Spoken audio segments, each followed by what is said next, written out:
I'm sorry, Pomo. I really like it. I did turn the inertia up after our conversation because I agree that it was like a little bit too much and it was too jiggy jaggy. But past that, I think that it is a very nice piece of characterization for me and one of the more striking things on the stream. Um, I get a lot of feedback in the other direction. It's one of those things where like I'll show somebody and they'll be like, "Yeah, the face is cool, the silhouette's cool, I guess, but the yeah, it's a little bit out of sync right now. It does need to come down a little bit. I think actually it is a camera angle thing. I think maybe we changed some camera angle stuff. So it needs adjusting for sure. It's not quite centered. It'd be easier if the fucking NVIDIA AR Move stuff worked correctly on my computer, but it doesn't. I have to do everything with Bounding Box. And I tried getting a hold of the guy who made the plugin on GitHub, and he was like, "You don't know how to send me a crash report. You're stupid. I'm going to ignore you." That's, I assume, what his inner monologue was like, because I'm feeling insecure about it. It's complicated. I didn't understand how to pull the right crash log. And he was like, "This is wrong. Send me the right one." And I sent him another one, and he just never even responded.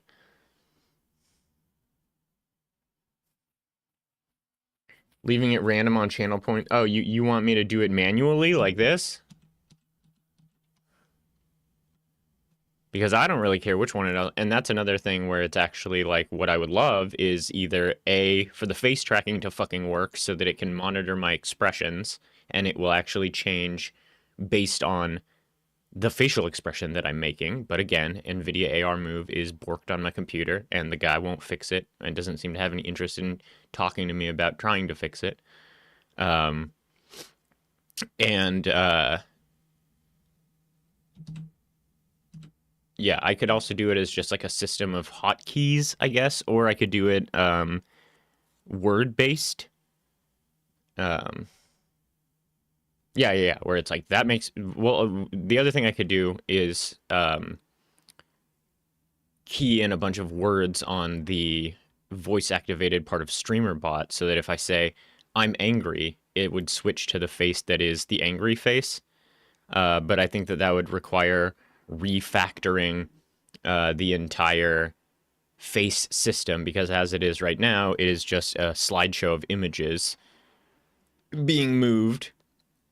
The AR Move technology can't handle more than like 20 different actions at a time.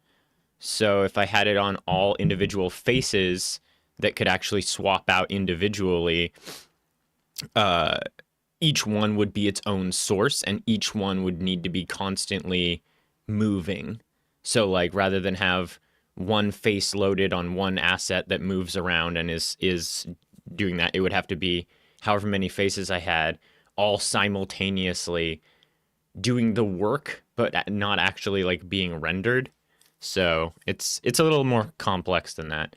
Yeah, I have been working on just like a second set of stuff. I don't love it, but yeah, I can show you where is that right now. Here? Yeah. So we have which is this? It's not showing. Where is it?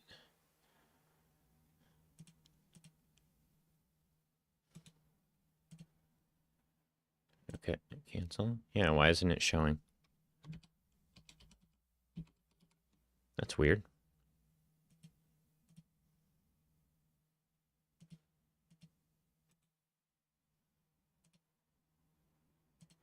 No, it's there.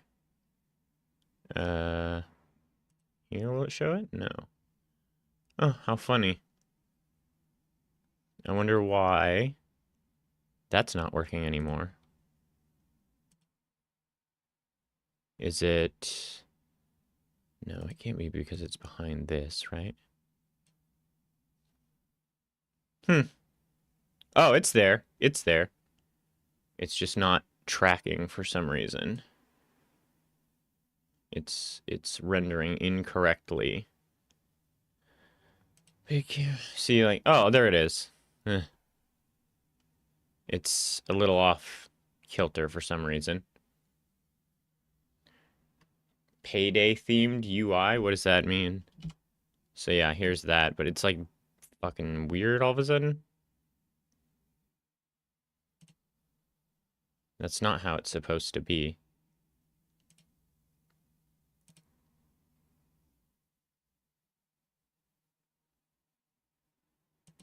Don't know what's going on there.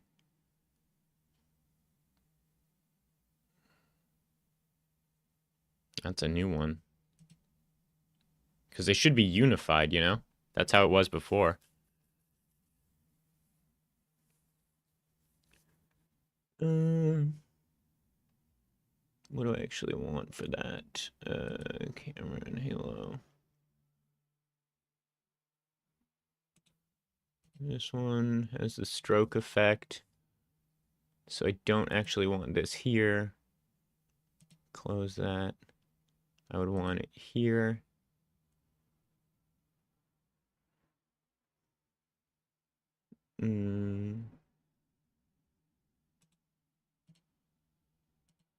There we go. Again, it's a little off, but yeah, they work. Got a little baseball hat. This one works. Oh, this should be in front of my body? Camera and halo. Oh, it's in group 3 now. No, I didn't want that. Oh, great. Now it's going to be all fucked because it got moved around with camera 3. It needs to be here. Come on. Up here. Up you go. Do I actually need it in front of?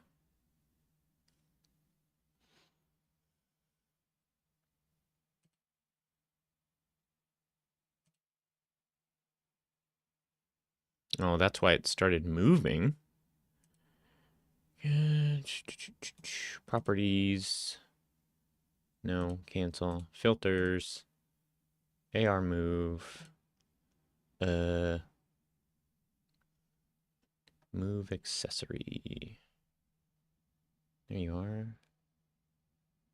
Why aren't you going?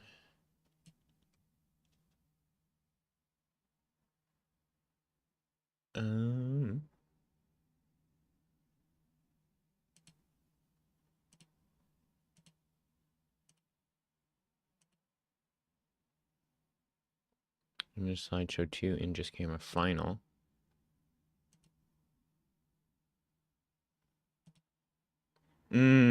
I see. I turned it on. I see. That's the issue. That's why this was causing problems.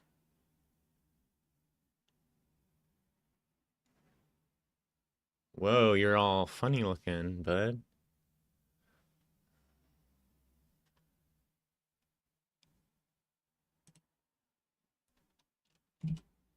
Now we gotta go into this little top hat action.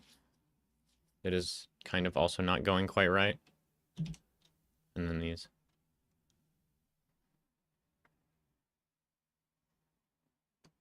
Okay, there.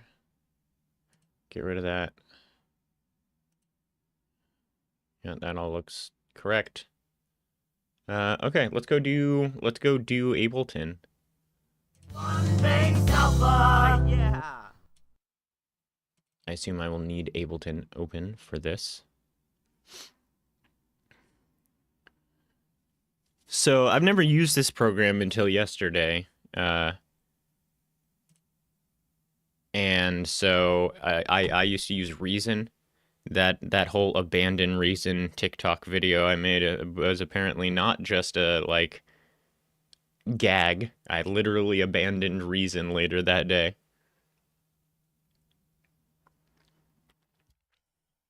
So now we've got Ableton, and nothing is familiar to me. I had to look up everything, even the most basic crap like how do you do the metronome? How do you do the piano roll, etc. It seems like it's tuned for more experienced people than Reason is. Reason has a lot of very like clear labeling, in my opinion, where it has like buttons that straight up say click track, and it's like, oh, okay, that's probably how I get a click track, right? Okay. Oh, I guess we need unified chat.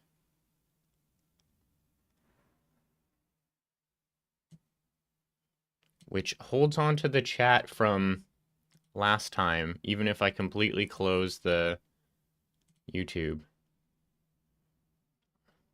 Yeah, what? All.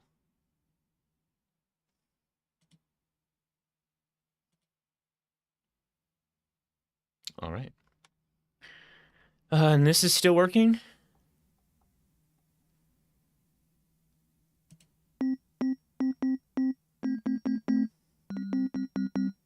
Seems like it. Seems like you can hear that.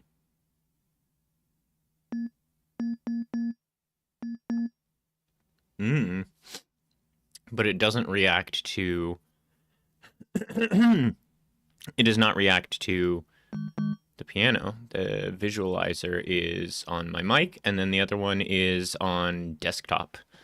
So I'd either have to add a third one, some kind of duplicate, if I wanted that. And I assume we do.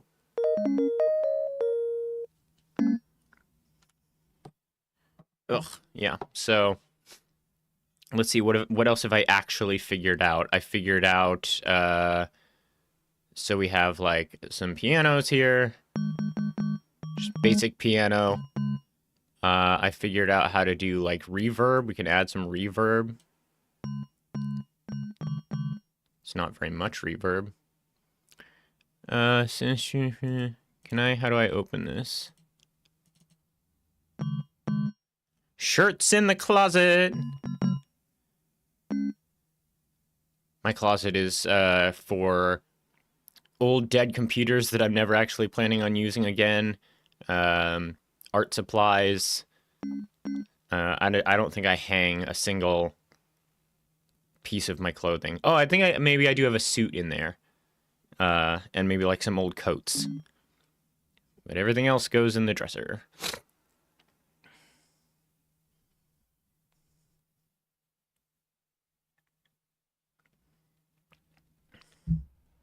How many Destiny 2 shirts do you have?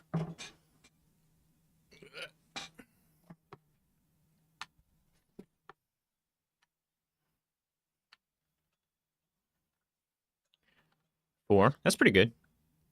Yeah, I've got some decent nerd shirts. What am I wearing today? I think I have my Fallout New Vegas shirt on. Yeah, my Fallout New Vegas shirt on. Which, cool shirt, but also one of the most fucking comfortable shirts I've ever worn. Like, the material is so nice. So this should be sending to...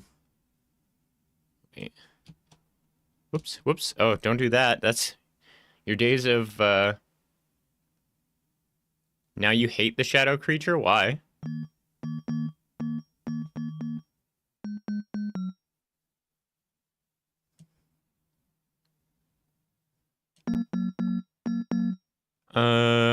How do I get to this reverb?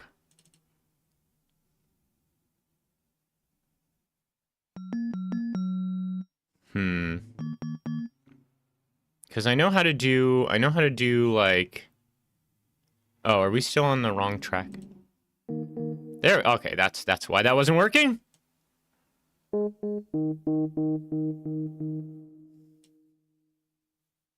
I'm sorry. I actually do have reality as a redeem. But I turned it off. I don't remember why. Let me see if I can find it. Did I completely get rid of it? I did. Do you want to see here? You guys want me to ruin this and take my armor off just so Pomo can see my stupid fucking t-shirt?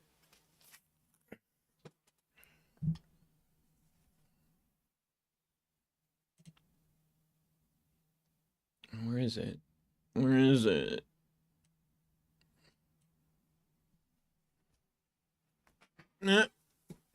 It's not. God damn it.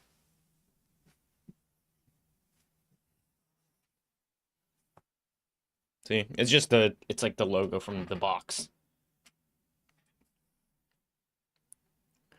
Goodbye. Get back into my overshell.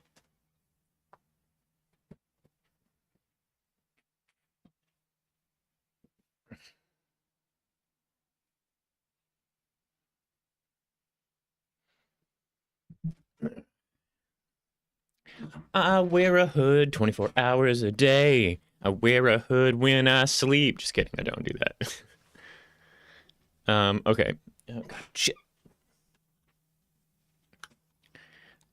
I would like the reality redeem to be that it opens up a big camera scene, shows you actually exactly what I look like, and takes a screenshot and posts it to Discord.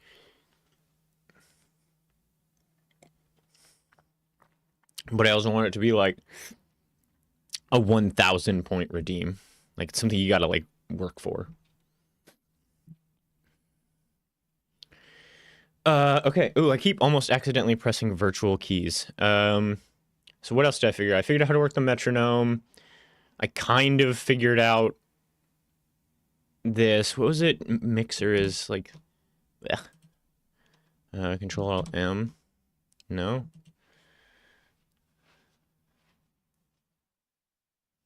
Oh, yeah. I don't know why I do it, honestly. I just think it's comfy. I'm a very cold natured person, like, or how do you explain it? I run really cold, so I like it when it's hot. I wear hot or like a really pretty extensive amount of clothing, like no matter what time of year it is, what time of day. I will go to the beach and it's still like t-shirt, long sleeve shirt under that, hoodie over that, or t-shirt with a long sleeve shirt over it and then a hoodie over that.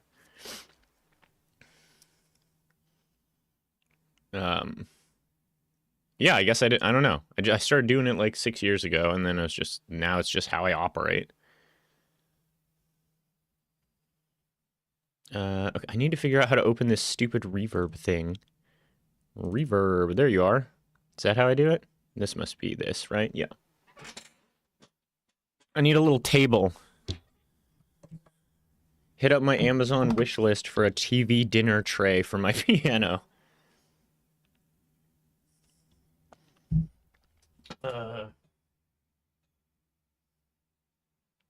I have to find something. It's just on the floor, and it's a huge pain. Let me see if I can find something.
Not you. You. Hey, you guys get out of here for now.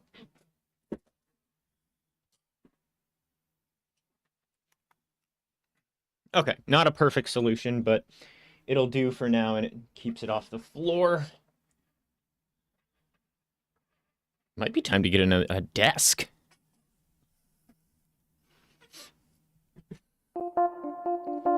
Cool. Now I don't have to bend way down to get at the piano. I'll still have to, like, turn sideways to be like, now it's piano time. Not great, but I think right now all we're doing is, like, testing anyway, so it's fine. Okay, so this is how I can do all my, like, I can crank the shit out of the room size, turn it a little drier, and then, so it's like full sending. And then we can turn that off.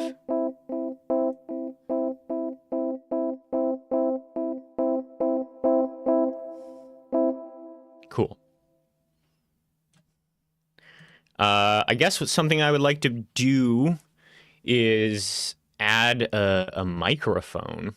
We might switch the microphone over to through Ableton. I don't know how demanding that's going to be on like the whole system.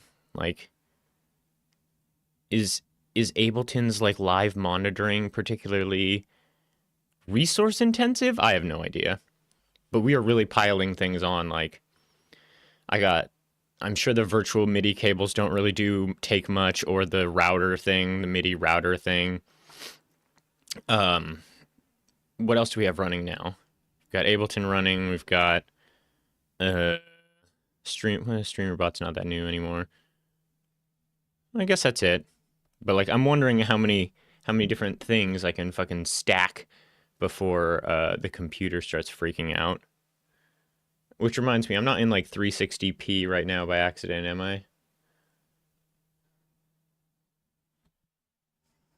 We still running at a beautiful, crispy 1080, 60 FPS.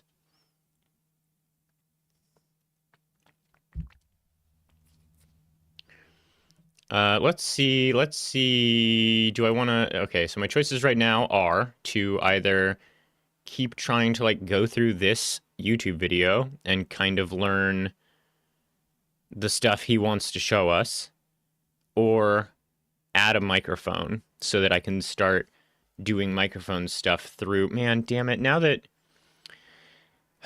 somebody said something, I can't unsee that the sound halo is wrong.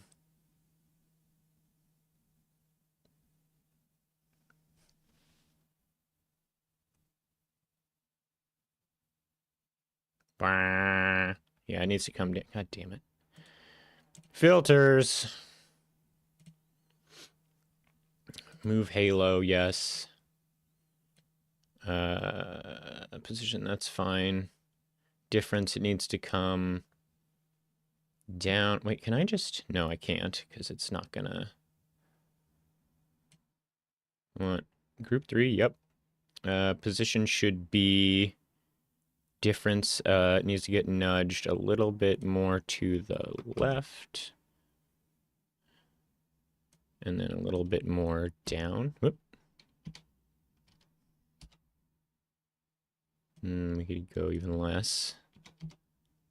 No. 18. No.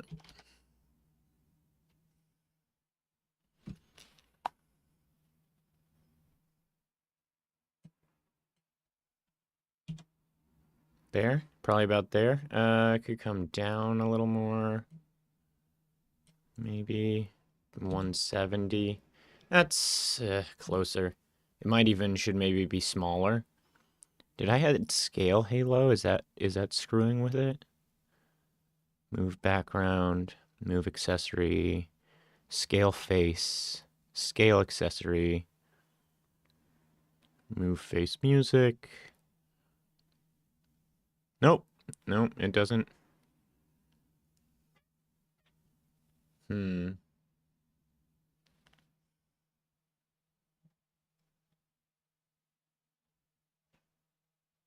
halo is like the first one, I think.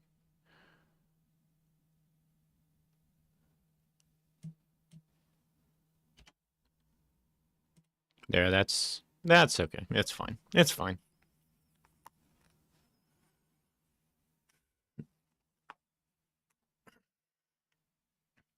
All right, let's do two things. We will watch this video and learn, and we will also try to add a microphone and swap it over from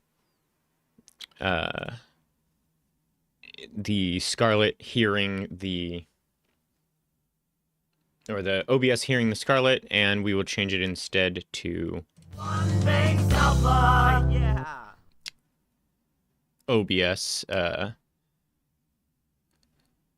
hearing Ableton with the microphone in it. And then we might be able to start adding all the nice like vocal effects. What does that mean, UI thing? How do you mean? Like, what is this for? What would you use this for? Like, like a game coming up, or like most recent follower is blah blah blah sort of thing in OBS when you're on a train or you see a train. Oh, it's like a fun art asset for your stream. Oh, that's great.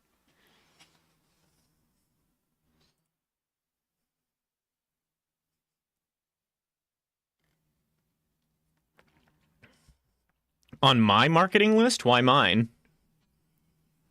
I mean, I guess. I don't know. I don't really know. I don't really know him at all. Is there something I'm supposed to do past, like, just ask him if he wants to come hang out? Yeah, he's been around. Like, I'm aware of him.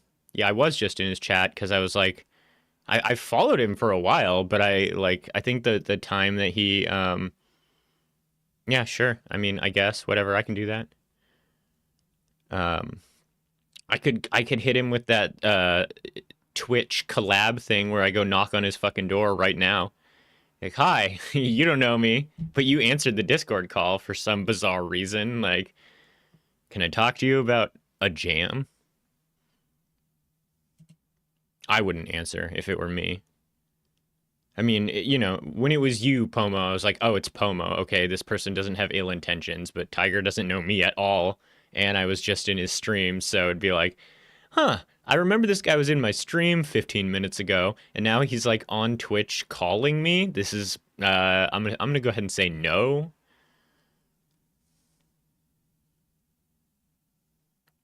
Yeah, I don't have a problem with it. I'm just wondering if there's someone else who's got like a better relationship with him. I'm more than willing to ask. Okay, let's swing back and see where we left off. Oh yeah, this guy had a bunch of preferences shit that I hadn't done that I felt like I should probably do, or at least take a look at.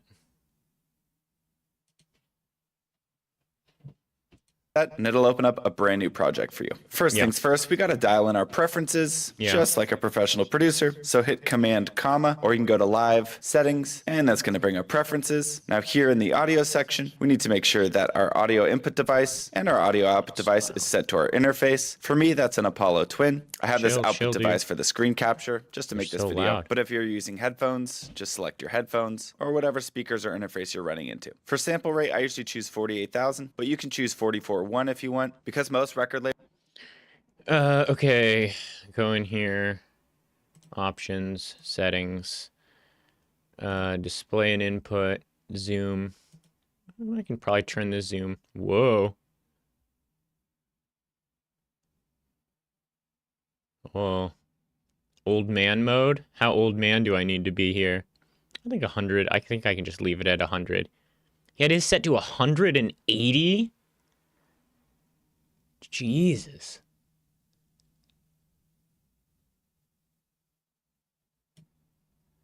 Sure, whatever. Giving it 101%. I don't care about any of that. Great. Audio. Is that? Yes. Sample rate, fine. Buffer size, fine. Haven't had any problems with that. Yep. Labels when you send them a master, or you want to put your music on Spotify. Animal they juggling. want a 24-bit wave at a 44.1 sample almost rate, as bad which as is boats. this right here. You can go higher if you want, but for most music in this moment in history, all you need is 44.1. I like to select high quality, and then buffer size, usually anywhere between 256 and 2048. If you notice that was your the computer plan is from the having a lot of beginning. glitching and a lot of CPU spikes, you can just increase these samples here, I would actually really like it. I kind of wanted to do a like dueling pianos, like bidding war kind of thing, where it's like, we don't need that. I bid 700 Beer Rat, and the next person couldn't change it from Beer Rat unless they paid more than 700. And so it's like, oh, how bad do you want it? Long samples, you can turn that on or off. I prefer it off, but if you keep this on, oh, when okay, wait. This part is actually important. This is in record, warp, and launch. File type wave. Yes. Loop, warp, short sound. Yeah, I don't doubt that at all. Yeah, change the redeem. I'll have to. I mean, cool. Yes, good call, Tia. But like I've got such a pile of fucking functionality that I need to be working on all of a sudden that like I'll put it on the list. Actually, where is my list?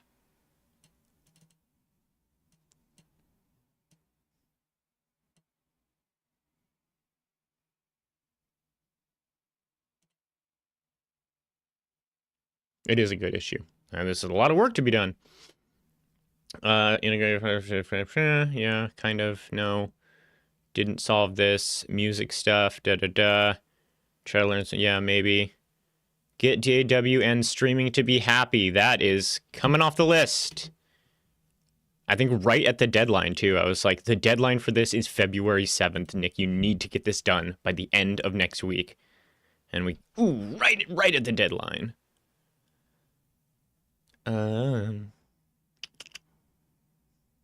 Twitch API integration, figure out a wraparound boats.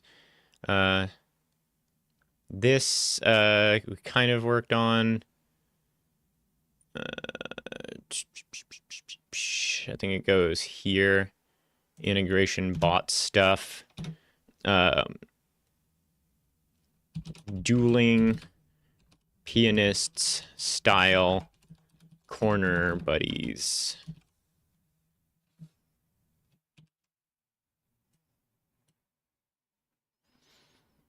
Okay, so this part, it has something to do with like whether or not things, let's see, create fades on clip edges. I know he turns that off. Default warp mode, I think he said complex, if I remember right. Auto warp long samples off. So I think what this is doing is if you take like a big chunk of audio and put it into a song, it will try to stretch it to like conform to a like discrete block of the Ableton project, and it will like pitch shift and warp your sample if you have that set as automatic. I think maybe he has the other one off too. Where'd my YouTube go? Unwarped one shot. Yeah, I don't really get what this is, but I'm just gonna take his word for it on this one until I have reason to do otherwise.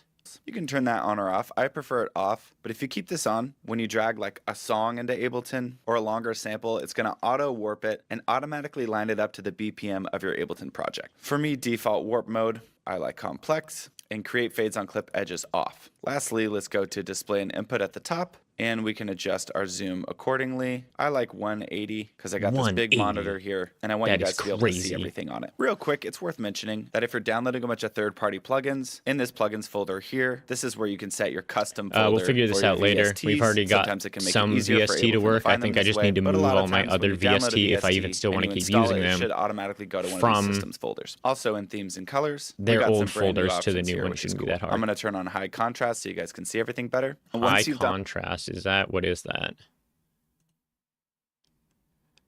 Where was that? Theme and colors, high contrast on. Oh, yeah, actually, I like that. What other kind of themes do we have? No. Fucking Evangelion ass.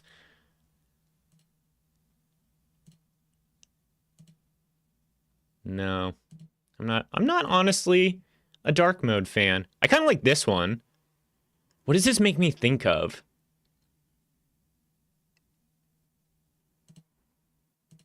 $24K. Ooh, golden hour. Well, now they all kind of hurt my eyes.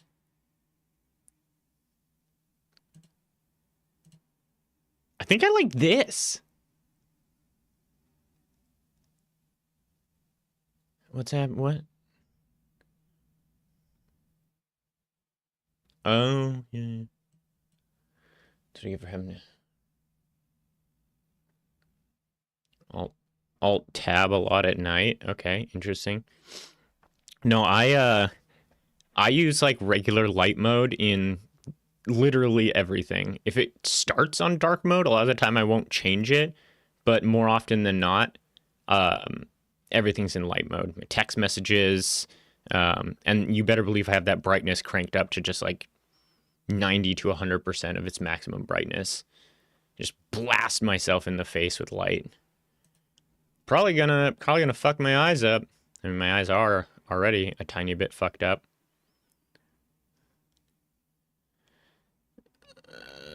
Okay, I think we're done here. On all that, then your preferences should be good to go. You probably won't have to touch them again, and we can get into the actual tour of Ableton. To press play in Ableton, you just hit the spacebar.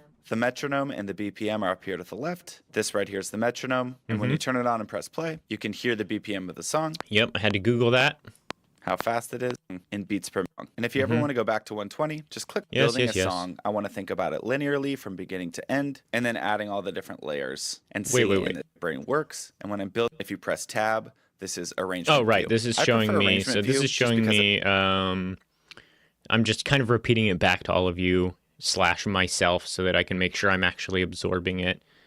It is these buttons, and it's just asking you, do you want a latitude or longitude style layout? Which I don't know how you're expected to use this layout for tracks. It seems like you almost can't. I'm sure there's a way. It's fine. I would be using this one anyway. This is a lot more familiar.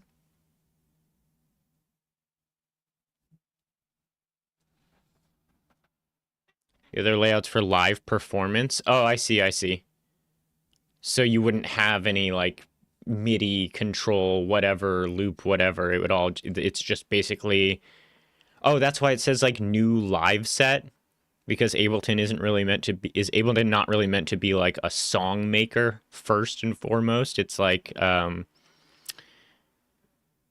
it's like an audio mastering suite.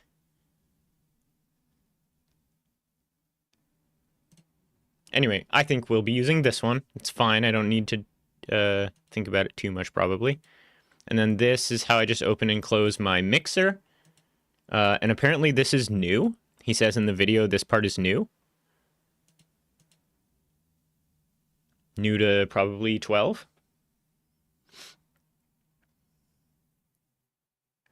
Which reminds me, this is a one and done, right? If I buy Ableton, it's a one and done. Oh, and also repeat who that was. Maybe give a link, if you can, to the person you were talking about who was drawing assets. Because I don't know who that is, but I would like to go see what they're all about.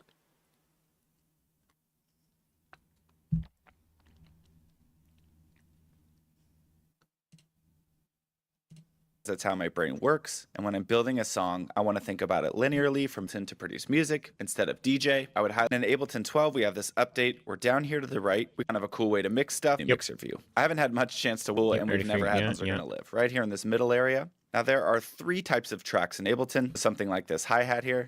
You can turn the metronome off. And after audio tracks, we have MIDI tracks. MIDI stands for Musical Instrument Digital Interface. That sounds kind of complicated, but just think of it as an instrument that's on your computer. Do they have like a dinosaur theming of some kind going on? Or is that, am I thinking of Kepsert?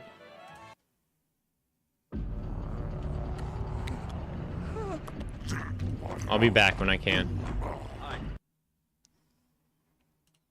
Now for MIDI tracks in Ableton, you're going to use the piano roll to tell the virtual instrument what notes to play. So for example, if we drag an instrument onto this MIDI track, we highlight a small section. Here we can just draw like a virtual piano roll thing. Piano roll tells that instrument. Also, tons of companies that virtual studio technology, VST, and an audio. Now the third type of track in Ableton, and then a return track. This one seems like it's a little more. You'll see it appears down here instead of up here. And these can seem a little bit complicated, but they're super simple. Basically, on our main tracks up here, our normal tracks, you'll see. So I think that, I mean, I've already been using this one and this one. I think that, I don't know why it's called a return track, but I'm pretty sure this is just a track that is like a device or an effect, reverb effect, delay effect,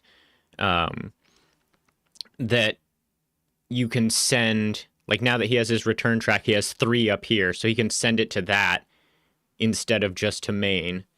And I guess the reason that they would be tracks is so that you can do like pattern automation and like adjust the delay across, the entire song as time goes on or something like that. We will approach these as needed when needed.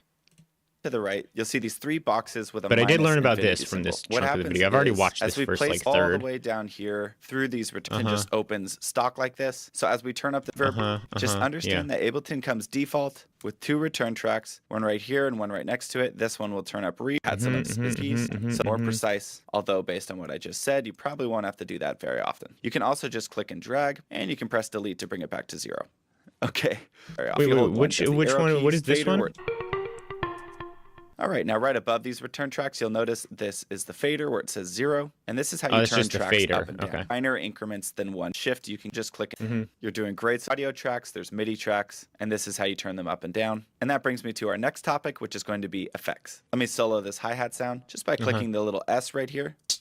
Drag something like Redux. Yeah, and then you just drag it onto the thing. Track. That's how you put effects on something in Ableton. But we can also put effects. This. We could just double click on the track that we want to mess with, and it'll pull up this little bar down here. Literally just drop it anywhere on this track up here. And you can just, fuck with them and down just there. mess with sounds to our heart's content. Also, if you have a track selected, like this hi-hat track, you can just double click on any of these effects and they will appear right on that track. That's another easy way to get the effects right on the track. So if we want the original hi-hat sound with reverb on top of it, we use the returns.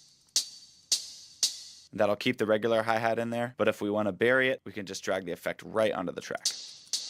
I usually use the send and return effects for things like vocals, where I want the dry original vocal to be nice and up front in the middle of the mix, and then I want to add some reverb or some delay on top of it. Okay, so now comes the exciting part where you know a lot of the concepts, but now I'm going to teach you the hotkeys so you can start flying through Ableton and you can create stuff really quickly, and they're super simple. I promise you'll be a whiz at them in no time. So to session, go ahead and title it whatever you want. And it's going to be Command S, and that is just going to save your session. I'm sorry, do you mean Control S? And then what I do is I save it into the specific folder. I want to make a joke about his computer being a children's toy, but I actually am fairly certain that Macs are like better for music. All of it is updating to Dropbox. So even if my hard drive gets destroyed or whatever, worst case scenario, it's all backed up to the cloud and I can rest at ease. So just click Save and then also click File, Collect All and Save. Make sure all these are yellow and press OK. And that's going to make sure as we work and we're dragging in samples, everything from the project is going to be in that project folder that we just saved. That way, if we want to share it or anything like that, it's going to have all the samples in one place and it'll just make your life so much easier regularly. It's better to oversave than to undersave. Either way, get in the habit of pressing Command S all the time and you should be good to go.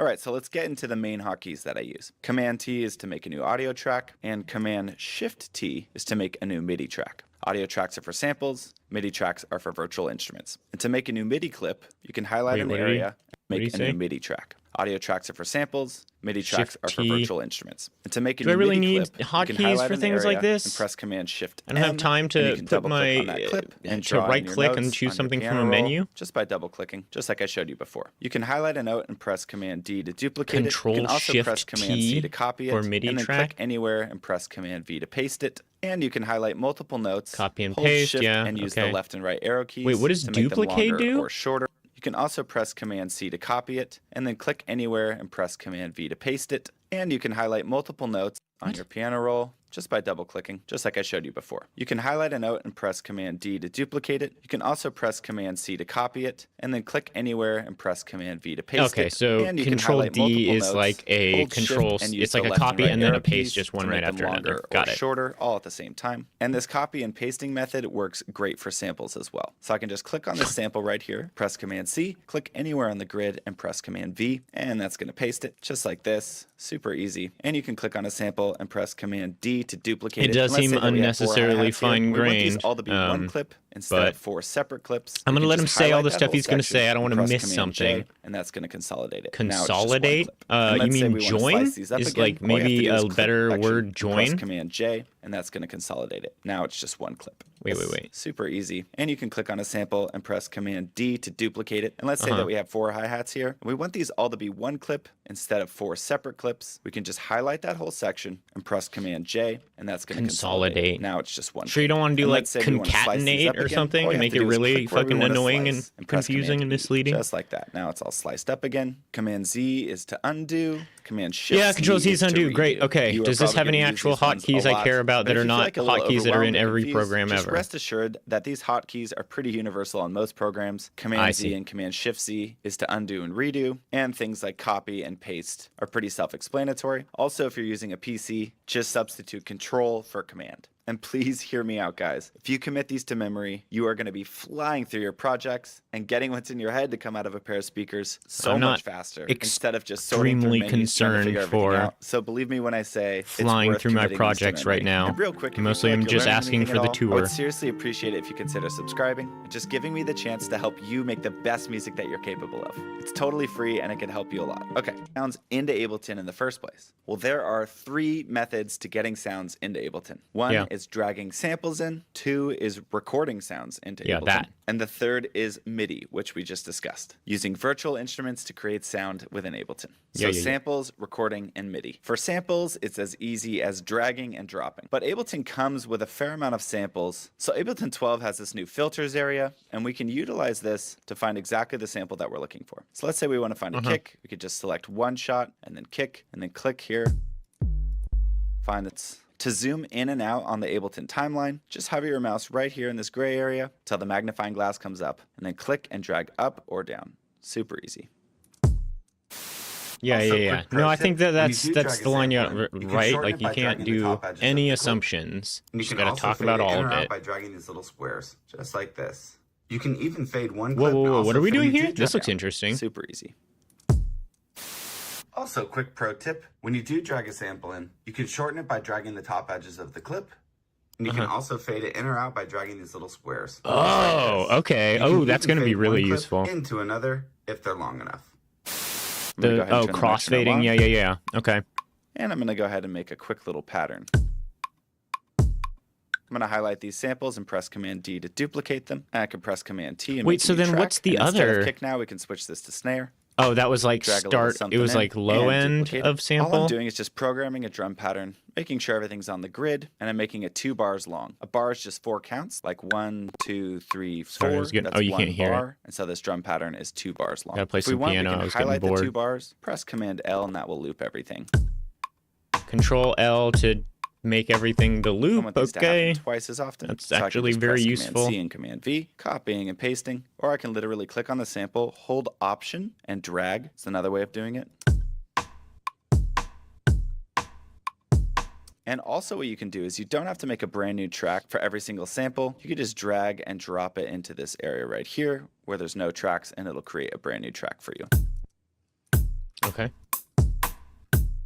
You can also contract and expand tracks just by clicking and dragging. So this hi-hat track right here, we can go to the bottom. Man, he's got a different track for every piece of the drum kit. That's wild. I don't ever make stuff like that. H and W, and the H some will professional make all the music the same stuff. What do you mean they're all not on the width one will widen things really nicely. piano roll? To be honest, I've never used these before because before we had to do everything manually by highlighting it all, moving stuff up and down. But I can tell I'm going to be using this a lot. It makes it so much easier to keep your tracks visually organized. Okay, so that's dragging samples in. You can either press Command T and make a new track, drag a sample onto that track, or you can just drag it down below your last track and it'll make a new track for it. The second method is MIDI, and to do that, we just press Command Shift T. We make a new MIDI track. We go here to the left where it says Instruments. We can select any of these instruments. If you're not hearing these samples, just click this little headphone icon. And then we can just drag our instrument right onto our MIDI track. We can also do what we did with samples and just drag it below our last track, and it'll make a brand new MIDI track as well. To make the new MIDI clip, we just highlight where we want it to be, and we press Command Shift. Yeah. Now I can just draw on a chord progression.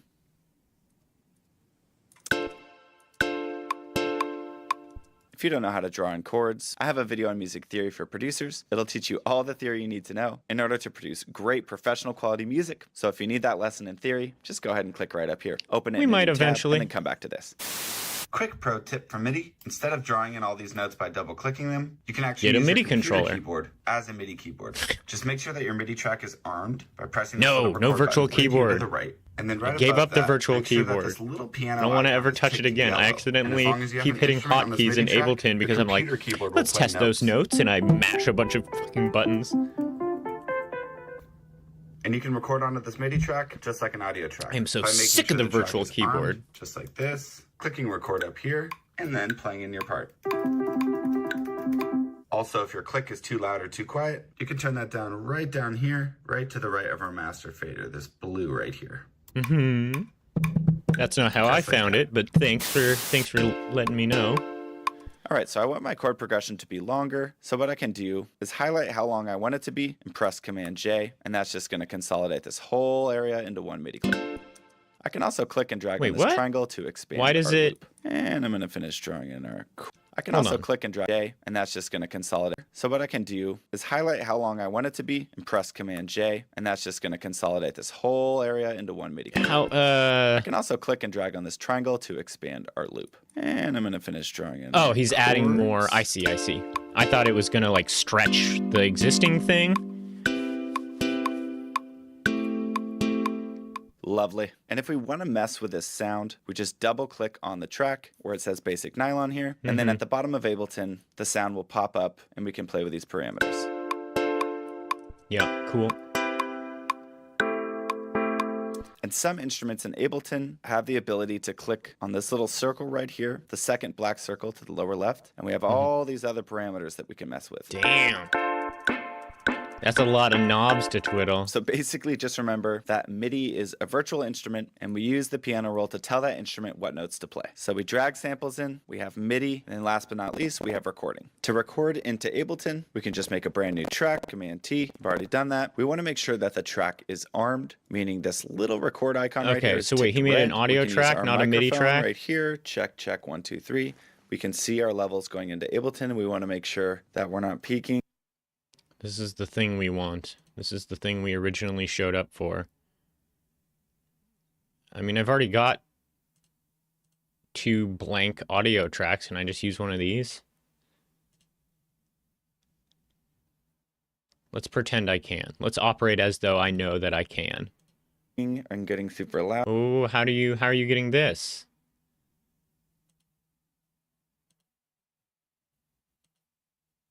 Ableton, we can just make a brand new track, Command T. I've already done that. We want to make sure that the track is armed, meaning this little record icon right here is ticked red. We can use our microphone right here, check, 1, 2, 3. Well, how do you already just have that in your thing?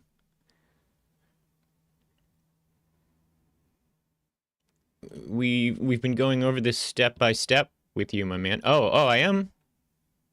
It is seeing the microphone down here on this track. So if I go here,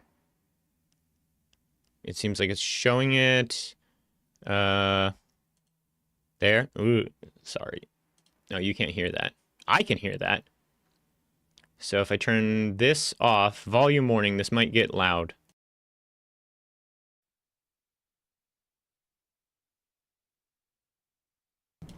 This on. There. How's that for volume?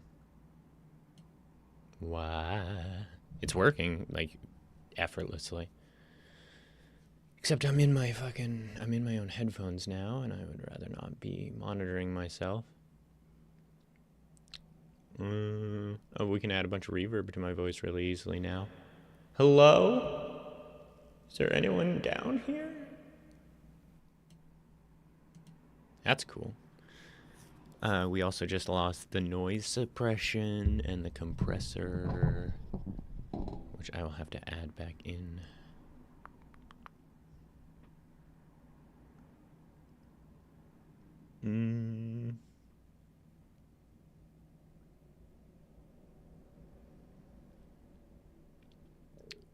What am I fucking doing? Good. Microphone in. Oh, I want to turn off fucking monitoring. No, but I just don't want. How do you unmonitor something? It's got to be just like a mute, right? Monitor.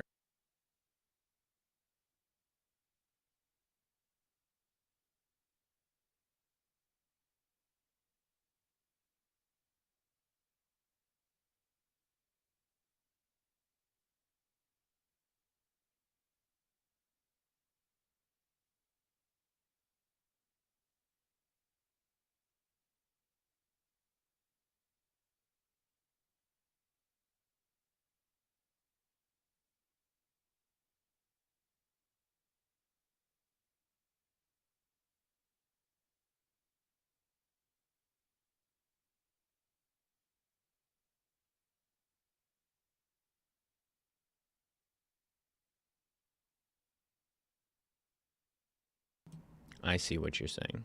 If I don't have the monitor on, it's not pushing the sound to the stream either with the way this is set up. I thought it was like, I thought you were doing a call and response, like I did the reverb gag and then you're like, hello, I'm here. But it's actually just my fucking sound was off because I turned it off. How do I...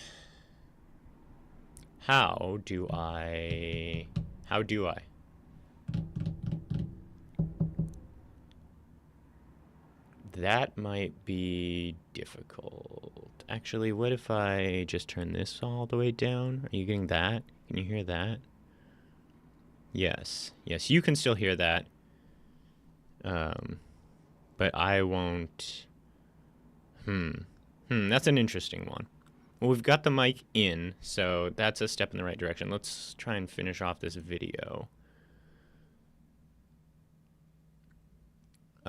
And if it's not too bad, I'll just leave the microphone like this for now. We can switch it back to the like desktop audio style direct out of the Scarlett if y'all think that that was better. Oh, we've also lost the sound halo for my voice because...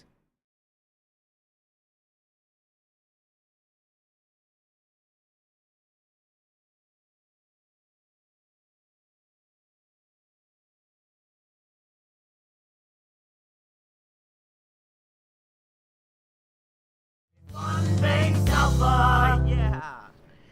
All right, looking good. Yeah, we're on Ableton mic now. I just figured it out.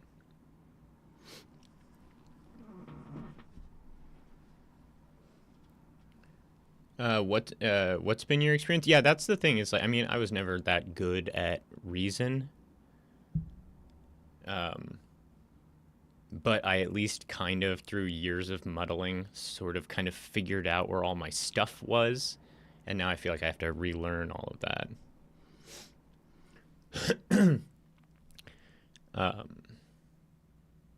Yeah, we switched to the Ableton mic for now. I just wanted to get it actually like working. The issue I'm seeing right away is if I turn off the monitor,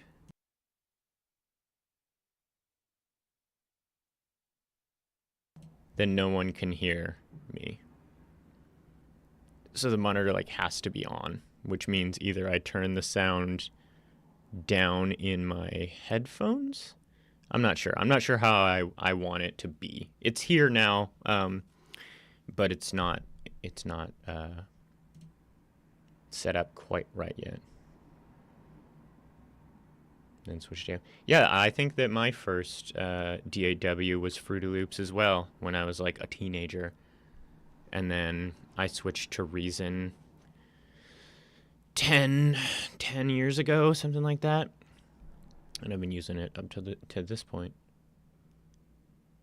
Although, frankly, I used it a lot around 2015, 2016. And then I just didn't really make any music for like, you know, 6 or 7 years. Which is like really weird to think about. I was doing it so much all the time. And, you know, having stuff like this, I mean, it looks like we are, you know, 100% on track to...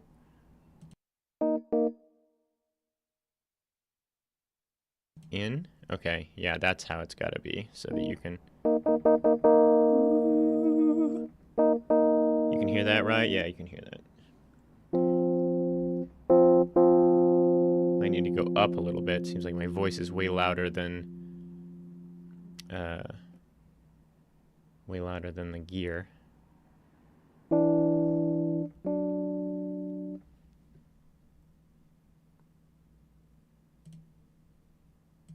See our levels going into Ableton. We want to make sure that we're not peaking and getting super loud like this. We can see it's going into the red, and we want to make sure it's not super quiet like this, because otherwise when we turn it up, it's going to turn up all the room noise and everything around it. So we get a good recording volume going, and then we click record up here in the top of Ableton, and we can record right into it. Check 1 2. Check 1 2. Let me do that real quick. Let's record something. Our baby's first vocal track. Oh, we're on the piano. Shit!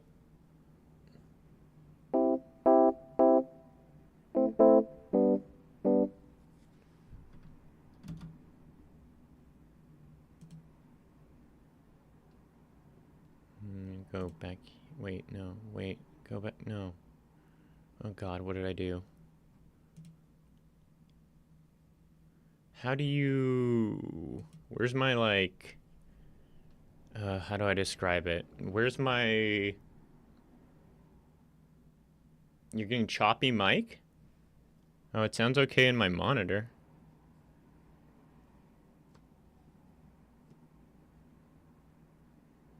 Isn't complicating. Wait.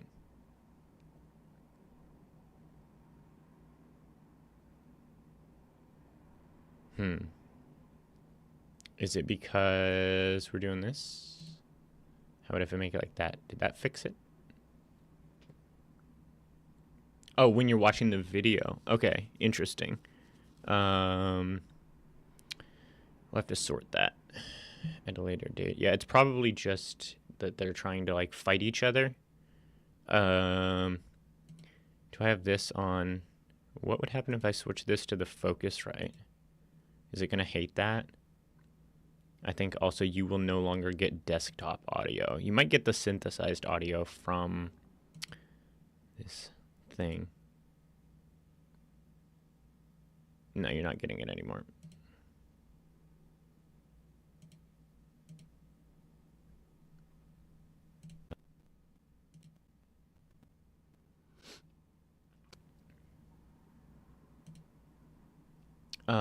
Where is my, like, scrubber? I don't know how to explain it. My move lefty righty boy. And this, like, how do I... Okay, it's got to be just in the tracks somewhere. Got it. I don't know what it's called. I don't know. God, there were some people come by the building for some kind of inspection earlier this month, and yeah, my like left righty scroller. So it's like basically, no, not the panner. No. It's so like, you know, it was set at stop. I can do like full stop, and it's over here, and then hit record, and it went forward, and then I wanted to just grab it and say, okay, be here instead now. But don't play. Like just be there so that I don't have to wait the whole...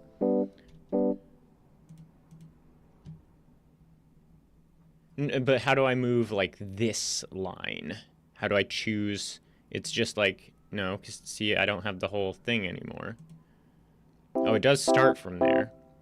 But that's what I'm talking about, is like, how do I like grab this and like move it where I want? But it seems like you're just supposed to go like this, and then it's up here. It's very small, very subtle. I would like if this were a bit bigger.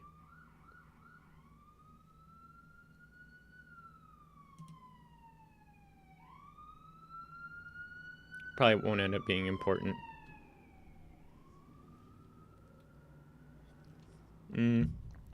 Okay, let me... We're on this. We're right here.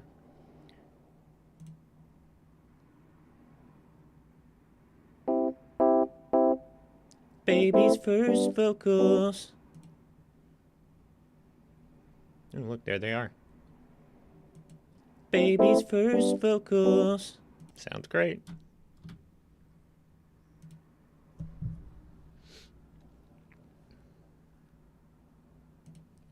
Yeah, ambulance. I live on a pretty main road. So there actually is a lot of traffic noise.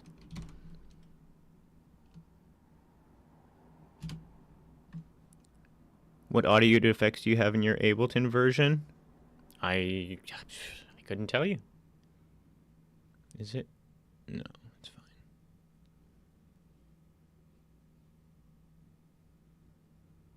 It requires using a program like Voice Banana or some crap that requires rerouting audio from your interface to your friends to display the audio to friends. Yeah, I mean, that was the whole issue that we spent the first hour of stream on last night, was just getting the DAW to play nicely with OBS. Yeah, audio effects tab. Bam. There it is. Oh, are you going to get me to put stuff on my audio mic? Like the compressor and etc.? Is that what you're after? Brainoid, I see you. Well, I mean, you brought it up. I don't like anything. I'm right here. I was ready to go back to the YouTube video and see what his next little step was going to be.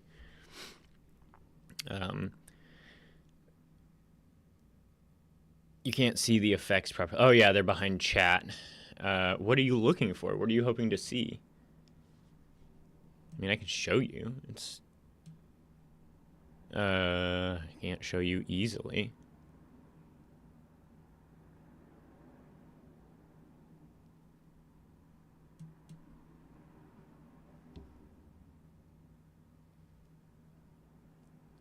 EQ8, it's right here. Got it. And then there's like a whole bunch of stuff. Kick, guitar, cymbal. Cheesy speaker. Is there one that's like vocals? Singing? Singing A? Is that perhaps what I'm after? Or what you're after through me, your vessel? Here's what you got. It gets all smallified when I... You got vocal, you got vocal presence, extra low, ultra high, strings, snare, remove mud, piano EQ, and on and on and on. This is all under the EQ8 umbrella.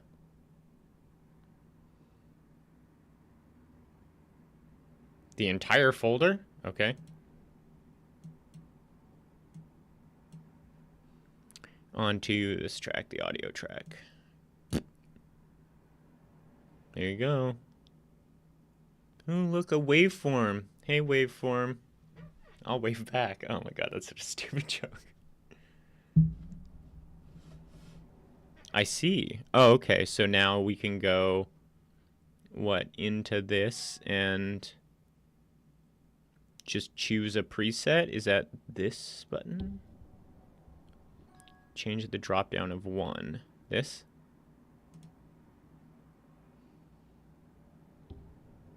To be an increasing curve. I do not see that option. Second option. Oh. I was imagining a curve the other way. Ooh.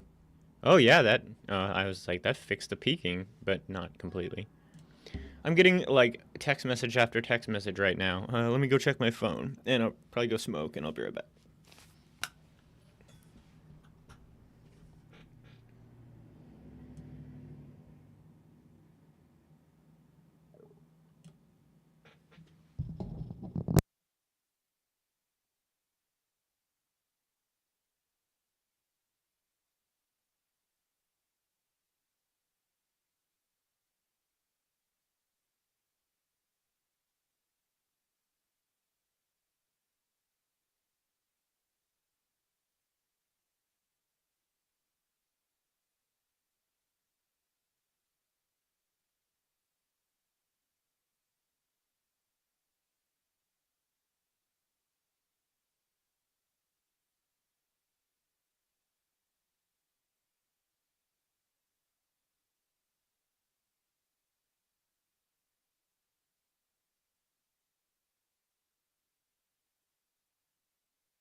Yeah, no, I mean, it wasn't calls, just some text messages. And for some reason, I always overestimate the urgency of. Oh,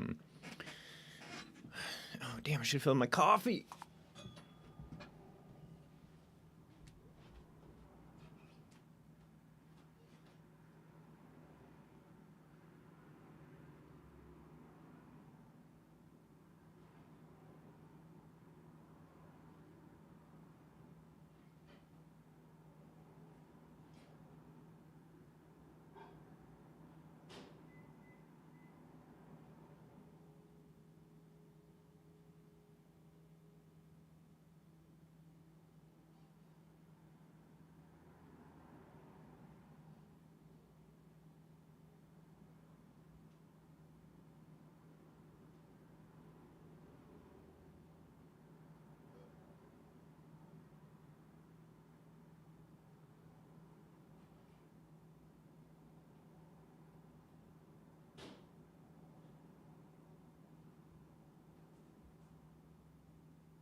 Yeah, for some reason, I always overestimate the urgency of when somebody texts me like 3 or 4 times in rapid succession. I mean, I do it too occasionally, I think.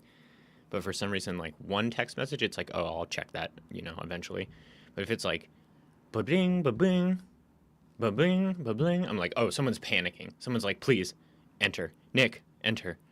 You gotta answer me, Nick.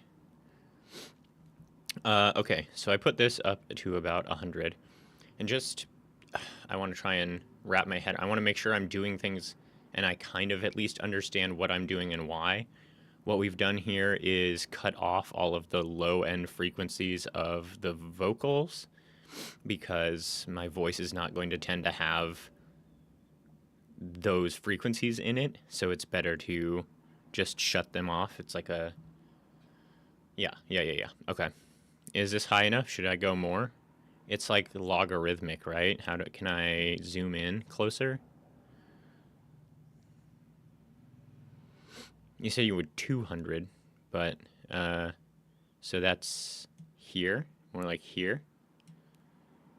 Depends on my voice character. I don't know what that. I don't know. But this seems okay. It doesn't seem bad. And it is slightly dampening some of the other. There's no magic number. Great, cool. This looks great then. We'll just put it here. Is there anything else we're doing in this right now that you're particularly interested in seeing me change for the vocals? Also, I was curious.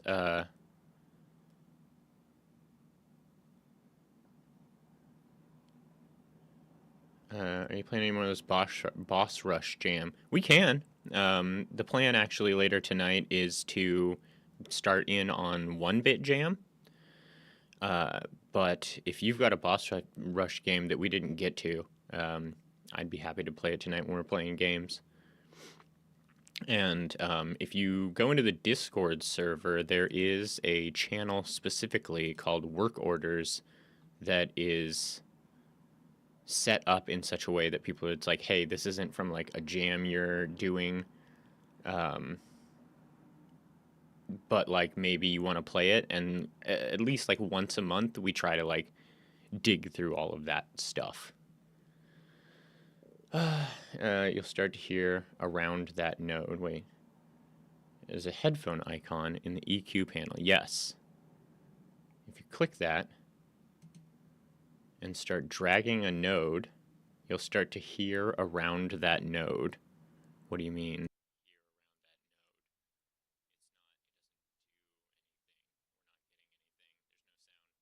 At all when I drag that.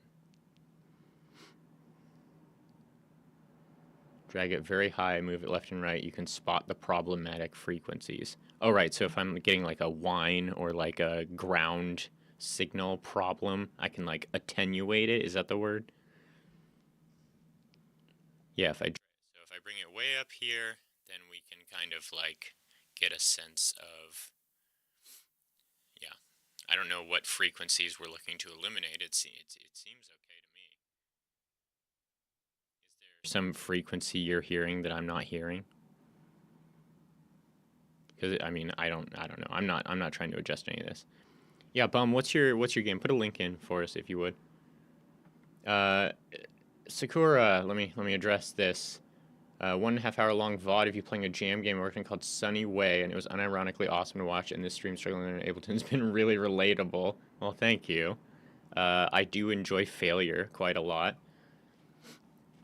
And you know, learning and kind of just showing that like one thing I hope anyone who comes here and play and like especially with a jam game that they should take away is like, oh, I want to make computer games, but everyone's so smart and talented, and I suck, and I don't know if I'm gonna be good. I'm an idiot. I am so fucking stupid at the computer. If I can make, you know, 6 or 7 games in Godot, and they all like mostly like you can make something fucking sweet, definitely. The things we muddled through yesterday. Did you see that? I'm sort of like sheepish to admit it, but I've been watching that color changing video over and over again, just being like, yeah, we did it. I got there. But thank you for being forthcoming about your feelings. It's actually been in the last like 2 or 3 weeks. You're probably the 4th person who's come around and said, hey, you maybe don't remember me, but 3 years ago you played our game from such and such jam, and it's really cool to see you back and doing this and that. And it's just like, it feels very like community, feels very like Ned Flanders is in trouble kind of thing. You know what I mean? Does that make sense? Do you get that reference? Where it's like, he's just been living life for a certain amount of time, and then one day it's like, oh, he's up, he's doing things, and everyone else is like, well, he did right by me all those years ago, and I haven't forgotten. So I do appreciate it. I appreciate you coming back around. Okay, so we have our EQ thing kind of going, and I wonder, something occurred to me. Can I, how would I do it? This has to be in, so it's always on. And then this to be controlling this. So now I can play the piano. Yeah, what is it? And like sing or whatever at the same time.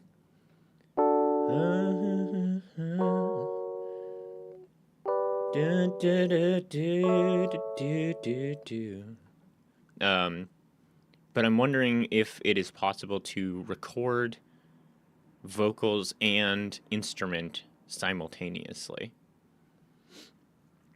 Move your piano recording elsewhere. What do you mean? Like this? Just get it out of the way? I mean, we can delete it. It's whatever. It's just there for... You can record them together. Cool, good. Because I like to do that sometimes. Well, I actually prefer to do it with guitar. When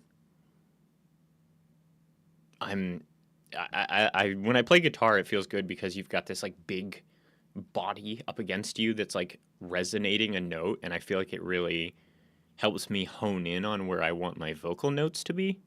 But piano, I'm like super bad at piano. I suck at piano. So I don't know how much it'll actually be useful to be able to record them both at the same time. Draw your mic recording up to that MIDI channel, okay? What type of material are you converting? Melody. Okay. It appears to have duplicated it. And then what does that do for me?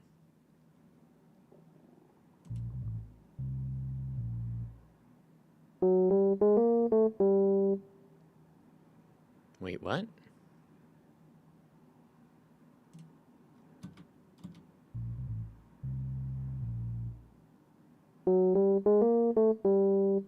I don't know what this low note stuff is at the beginning. What is that? What did I just do? Does it? It seemed, was it 1-to-1? How do I turn this back on?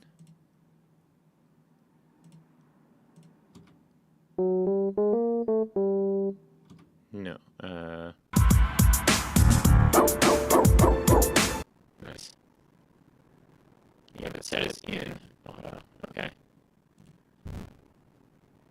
Baby's first local. Oh, they're out of sync. Seems to be over a little bit. There. Baby's first vocals. Is that how you've been doing? Oh, we're choppy again. Oh no.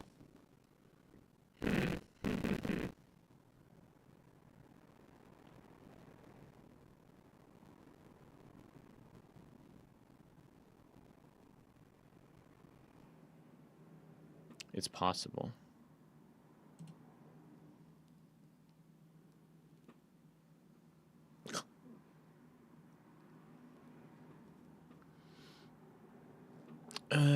Well, I mean, it's good because it means that something's got to change. That's, I assume what just happened. I assume the reason it's all freaky is because, hold on, let me try something. Let's see if that does anything for us. Did that fix it? I assume it's because Stream Elements goes through the computer audio instead of the Scarlett, so it's kind of like when I was watching the YouTube video.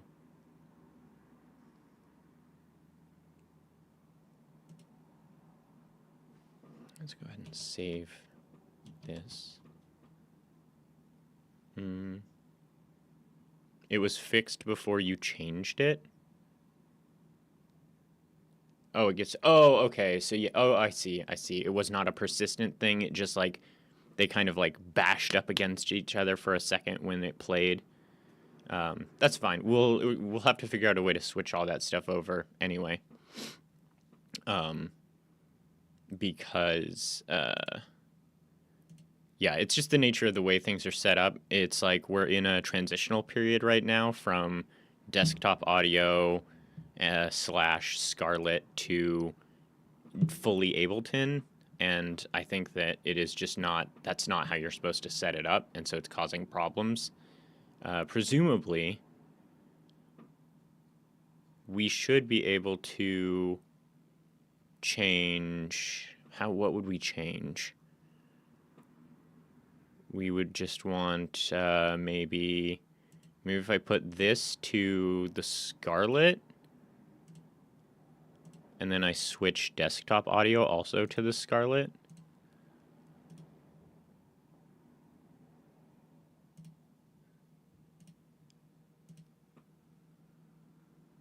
I mean, we don't know. We're in a very dangerous space right now. We don't know what's working and what's broken.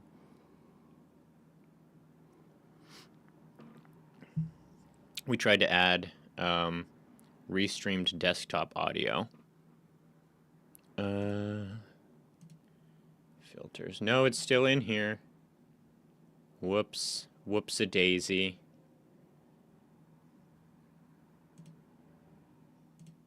There, are we still working? Is everything still going? Okay, looks good. Alright, someone hit me with a redeem. And we'll see if it makes my voice weird. And if I can even hear it. And if you can hear it. Yeah, I heard that. Did it make me crunchy? I don't sound crunchy on my side. A, did you hear it? B, is it crunchy now?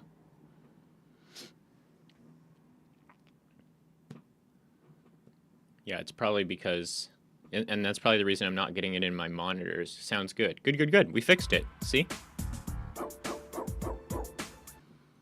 We fixed it. It was... All we needed was that one little prod. And also, fortunately, I have my audio mentor in chat at the moment. Yeah, so anyway, this is how you've been doing... This is how you did, like, the... my life My friends, too much information in my head. Feeling weak, father of it. You've just been converting that stuff to MIDI? And, what? What? Oh no. Don't do that. Oh, okay. You're scaring me. Yeah, that's a cool trick. I will probably find occasion to have some fun with that. I don't know why it's got these low notes. I guess maybe that's because we recorded this before we put on the, like, I don't know what to call it, low note squashing sort of thing.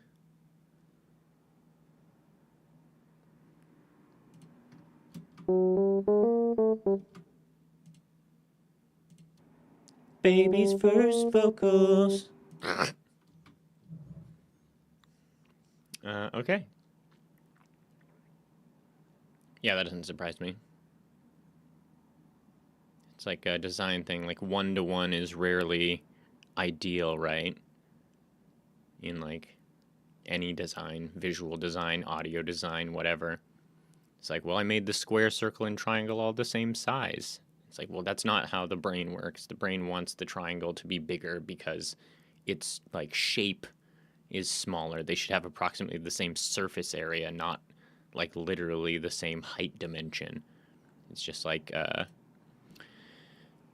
leveraging the sort of deliberately inaccurate elements of how we perceive the world. Has in-between notes? You mean like microtones? Like bends and stuff?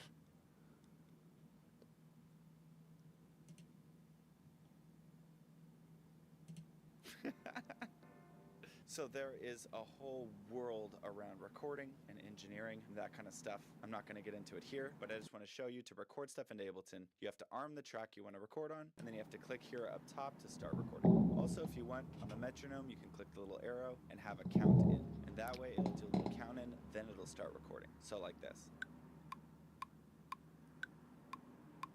Notice how it did a 1-bar count, 4 clicks, and then it started recording. That can be super helpful for people, especially if you're recording yourself and you need a little moment between pressing record and then starting to sing or play your instrument. Now, Ableton has a monitoring feature where you can click auto and then you can hear yourself. Check.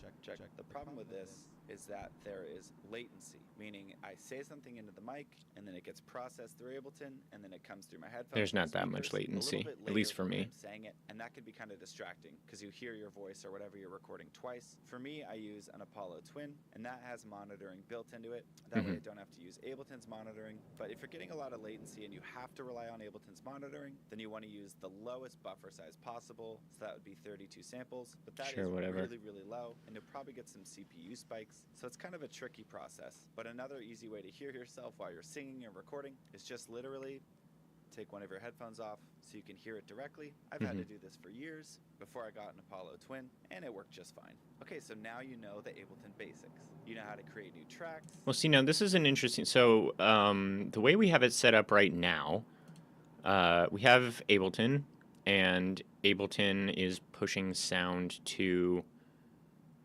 this, and I can hear myself in the studio monitor, and if I turn it all the way down, I think you can still hear me. Yes, you can still hear me, but I can't hear anything.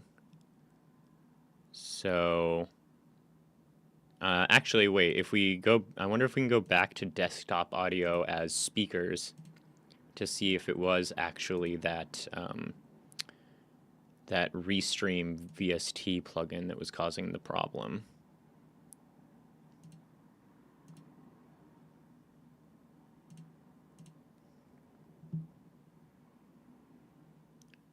Try to do a recording session. Yeah, maybe. I don't know about today. I probably won't stick around that much longer today. And like I got like chores I got to go get done. But I think tomorrow, I don't see why we couldn't do some recording. If you are available. Okay, so like now I can't hear myself, but you can hear me. But I also, wait, direct monitoring? No, I don't get, do I get, No, that's not useful.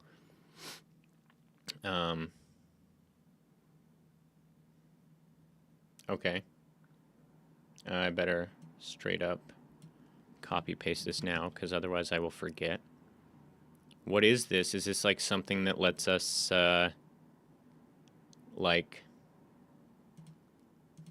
what is this? Peer-to-peer audio. Oh, so that we can like play together, literally together.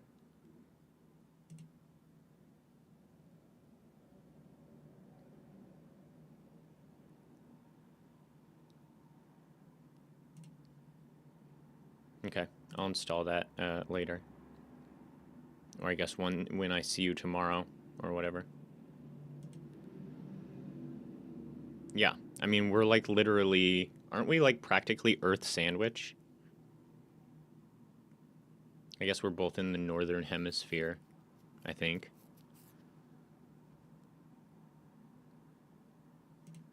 Drag in some samples, play some notes on the piano roll, and record yourself into Ableton. But what happens when we put it all together? Let me just quickly put together a little beat. I'm gonna make a quick little house song here. I'm just gonna make a loop, and I'm just gonna work real quickly. This little headphone icon. Music vocals. Yeah, let's go. Get down, move your body now. Let's go. Yeah, yeah, come on. Let's go, yeah. Kind of like Mark Rebier. I don't know if you've ever heard of him. He's a legend. Yeah, let's go. Get down. Just gonna process it a little bit. I'm gonna pitch it down. So we've got samples, MIDI, and now our recorded part. Yeah, let's go. Get down, move your body now. Let's go. Yeah, yeah, come on. Let's go, yeah. That is hot. Last quick little side note. On my master track, I have a limiter, a third-party one. But I would advise just go to Audio Effects, go to Limiter, and put Independence on there. Make sure the gain is set to 0, and the ceiling is also set to 0. The ceiling's set to 0. Does this just keep my mic from peaking? This is going to make it so your master channel, if we click down to the bottom right here, we want.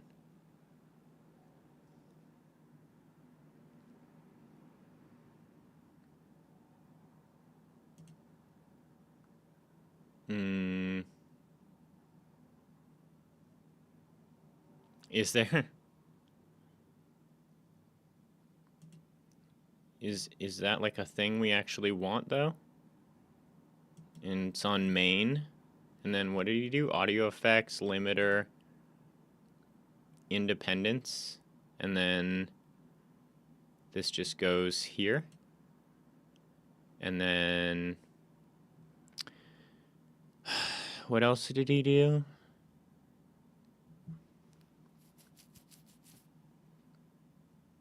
Hey, Billy.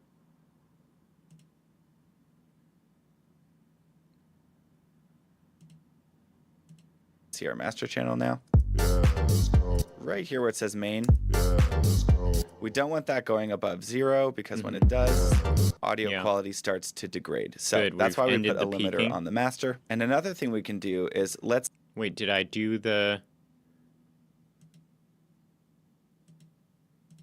Last quick little side note. On my master track, I have a limiter, a third-party one. But I would advise just go to Audio Effects, go to limiter and put Independence on there. Make sure the gain is set to 0. And gain is 0, ceiling is 0. Gain is 0. Ceiling is, I assume, also 0. Right, yeah, we had a limiter on the other microphone. So now I shouldn't do any clipping, right? Ah! Ah! Ah! Am I clipping? Am I peaking? Does it sound okay? How much louder should I yell to test it? I think it's right? Like I'm definitely peaking my mic on this mixer bit, but it looks like I'm no longer ever peaking on main or even really getting close. Kind of seems like it got a lot quieter. Is that my imagination? I mean, I guess it doesn't matter as long as it sounds okay by all y'all's estimation.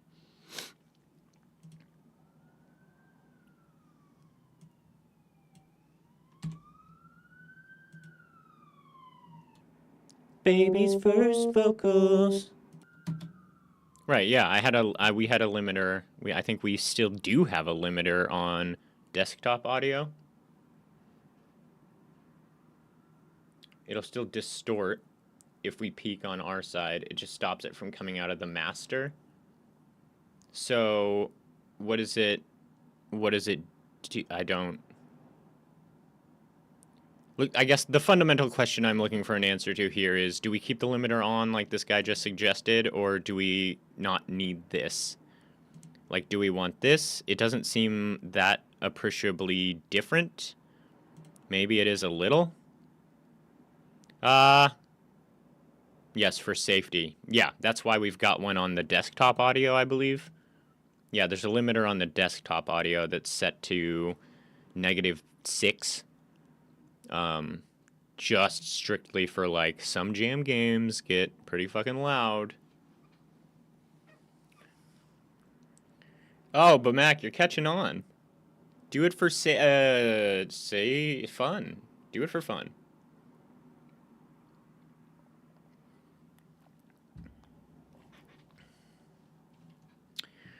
Okay.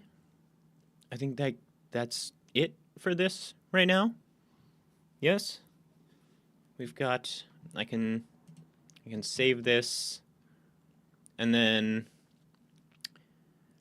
this is like just our template. I will have to have this running every time we stream if I want it to work this way, which I don't know if I will. I will see, because one thing about it is, like, especially when I'm playing video games, I am going to not want to hear myself in the monitors, which is fine. That's an easy thing to fix by either turning it down on my end or just not wearing the headphones. Yeah, I think it should be fine.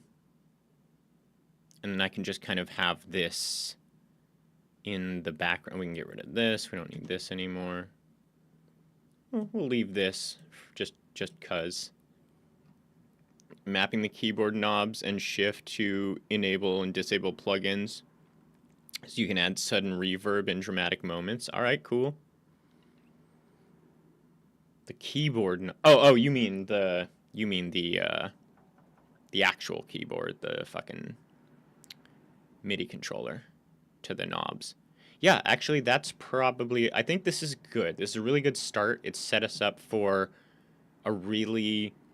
Well, A, we could do song-making stuff now, I think, more comfortably. And B, our audio should be coming through a bit better. It should be more clear. It should be something more adjustable. It's something we can start fiddling with, like, redeems and stuff. So probably what we should do now is pivot from Ableton learning and try and learn some stuff about this MIDI controller that I just got and figure out how all those buttons work, because I have like a vague understanding of how maybe about half of them work. Like, I know how to use like the knobs on the arpeggiator, but it's got like a sequencer and a bunch of other little bits and bobs. It's got this whole chunk that's like a button that says chord that's got orange light, and then 4 knobs, type, notes, volume, and strum, and I don't have the first fucking clue what those do. The thing didn't come with like a booklet. I think I need to go look at the pamphlet it came with, or just look up like Arturia Key Step 37 documentation and kind of try and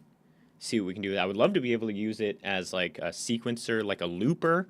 Like, I assume it can do that. I would guess that it can do that, because that's something I've never really had an opportunity to do, is I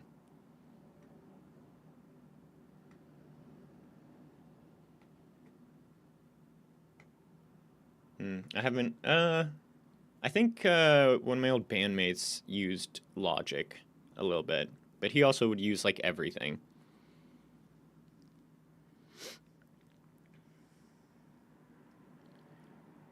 I'm definitely not experienced enough one way or the other to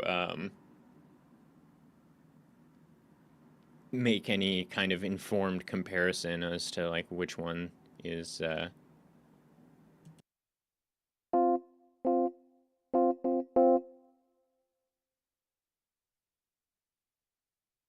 in all the time for you guys to hear me. Friend-shaped friend. Wish you could teach me music, maybe someday. Do you got somewhere your music is? I'd be curious to check it out. Maybe I can learn something from it that way. Teach by example.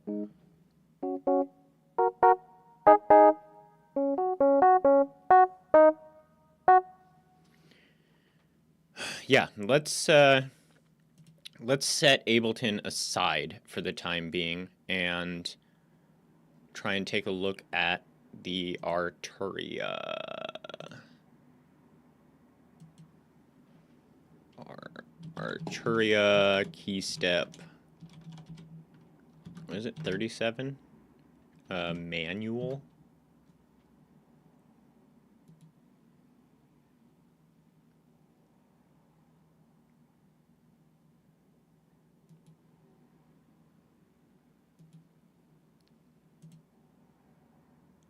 What does this one say? Your push zone has been created. What does that fucking mean? From the European Space Agency. What is this? Are they doing like a bit?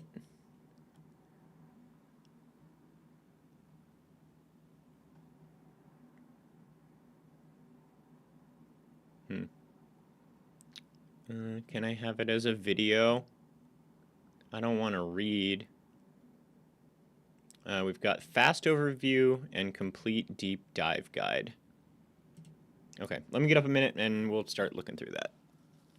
Oh, I guess we can like run ads or something. I haven't done that yet at all today. I'll be back.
I don't really have any frame of reference. It seems like it's fine. Oh, sick! It works even if I'm not moused into Ableton. Very cool.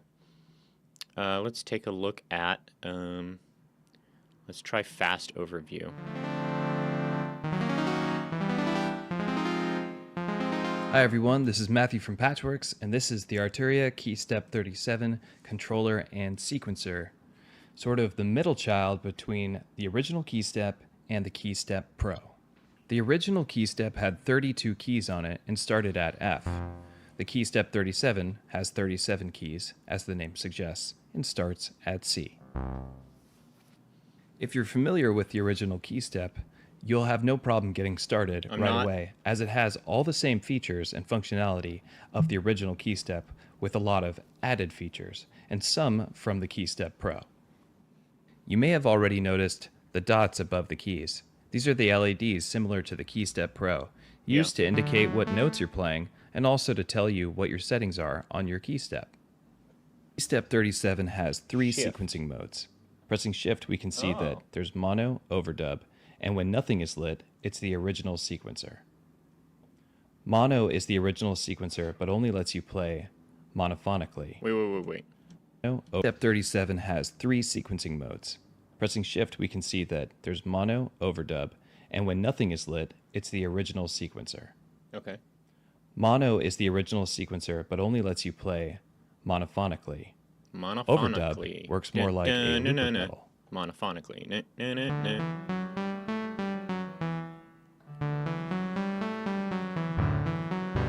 What? How'd you do that? Wait.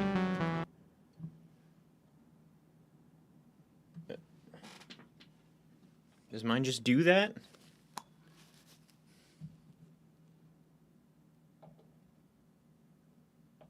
No. When I press append, nothing happens.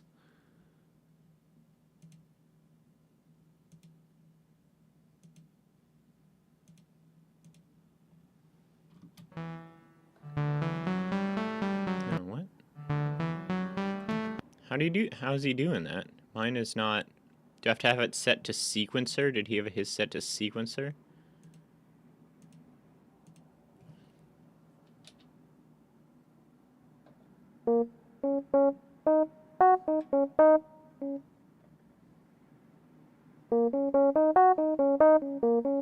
Okay.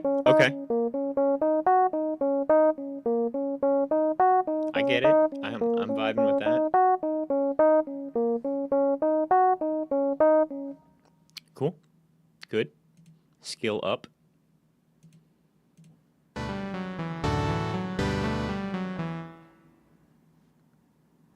Next to the sequencer mode, we have scale mode.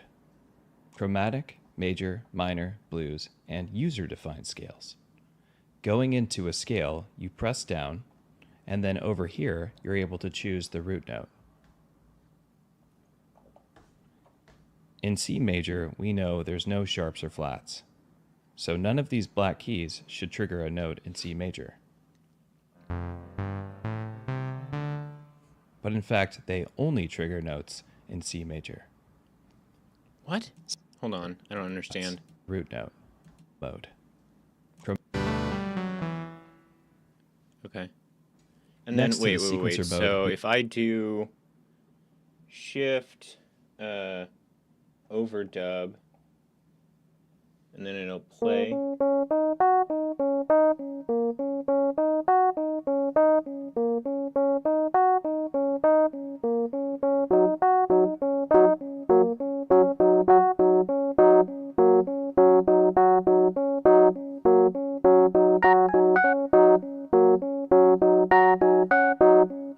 All right.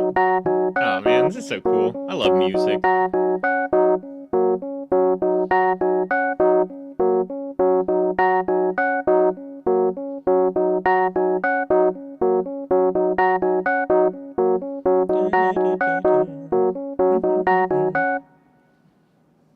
Fucking Okay, so then we can go to sequencer, turn off overdub, then if I record, it takes it away. No, it still has 9 notes. Okay.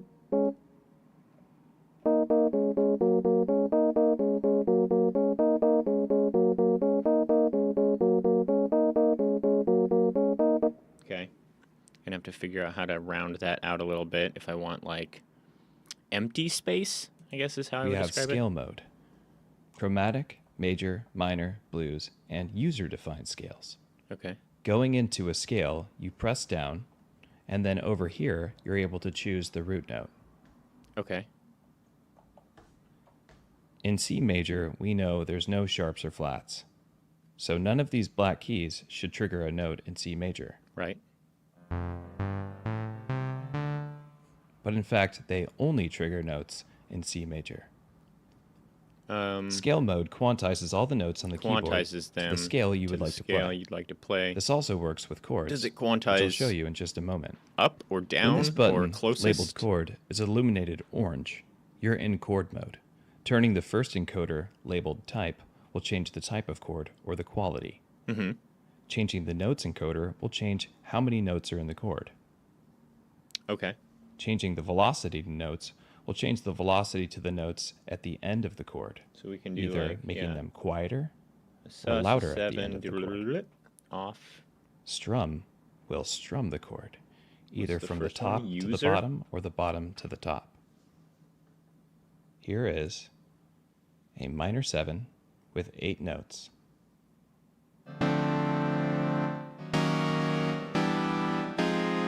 Let's give that a shot. Chords. Let's do the 11th.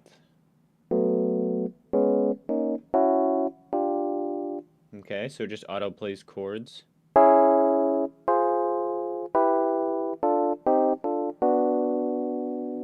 Got it? Here's a minor 7 with 8 notes, strummed. Oh, and you can turn the strum up and then chords to 7. Now, if you turn it into negative, it'll strum from Got it? top to bottom.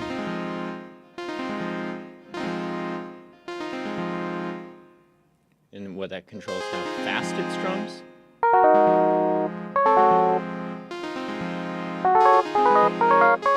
Cool. Very cool. And in Ooh, he scaled agrees. mode, the key step will quantize your chords to your scale. So I'm Quantize using chords to a scale. So wait. major 7 shift with 8 notes. Major.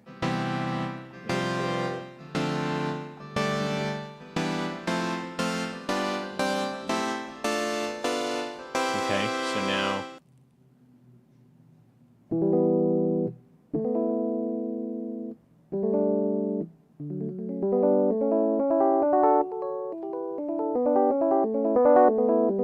cool. And then how do I turn that off? Shift chromatic. Uh-huh.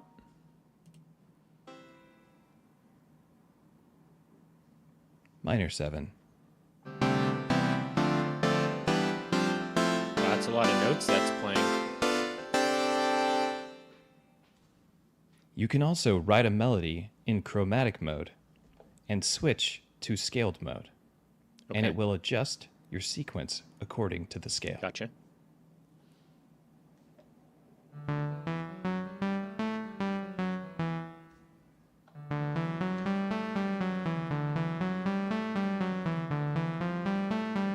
Oh, and then it adjusts my sequence to be in that key. It starts quantizing my existing notes. Which is a great way to find new melodies from your existing sequence. Pressing this button will leave chord mode and will bring you into control mode. Control mode. These 4 encoders will become CC controllers, and you have 4 banks that you can control. These are user-defined CCs. These are user-defined. You define them in the Arturia software Arturia you can download from the you can website. download from the website. The Oh, keystep maybe we should 37 have that. sports the same inputs and outputs as the original keystep, with sustain, MIDI in and out, sync in and out, CV, mod, gate, and pitch.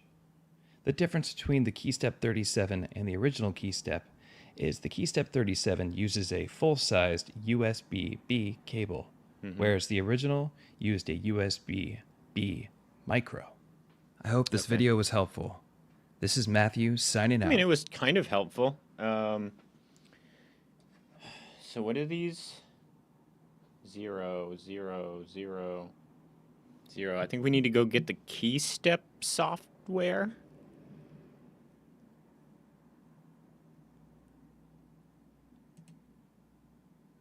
Order your thing there. Video and demo there.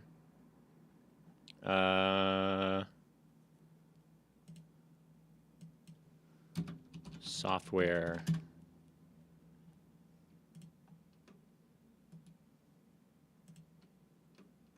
Create account, register project. Yeah, I think maybe we need to do this. Register. Right, so welcome to a new guide on this channel, and on this occasion is take it easy, bud. Let me go find my pamphlet.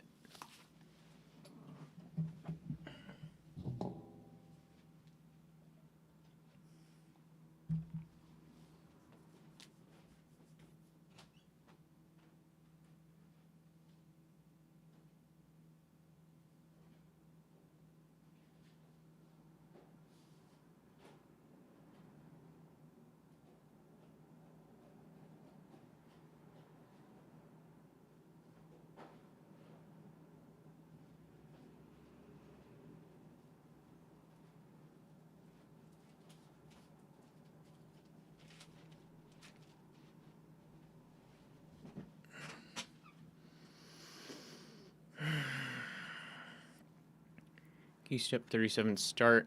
Yeah, that's where we are. Register down. Okay. Let's see. Create account. Here we go. What?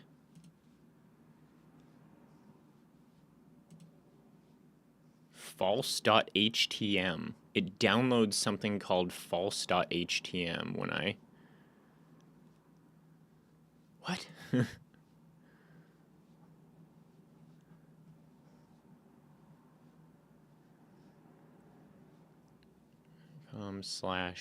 What was it? Create an account. We'll just type it in manually.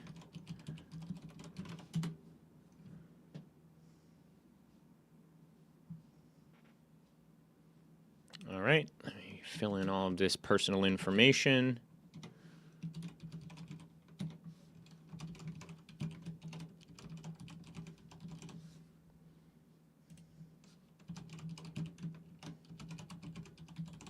And I need my password manager.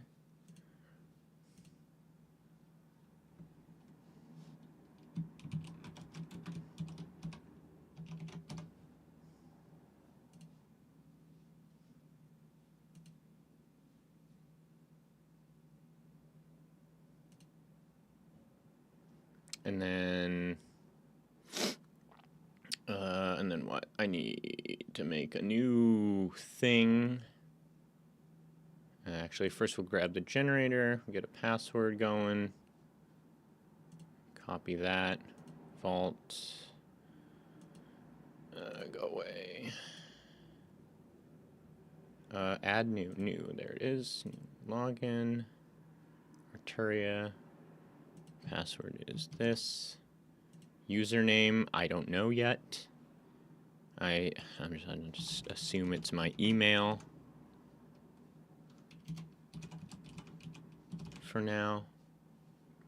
Save that. And we'll go here, paste this, select your region.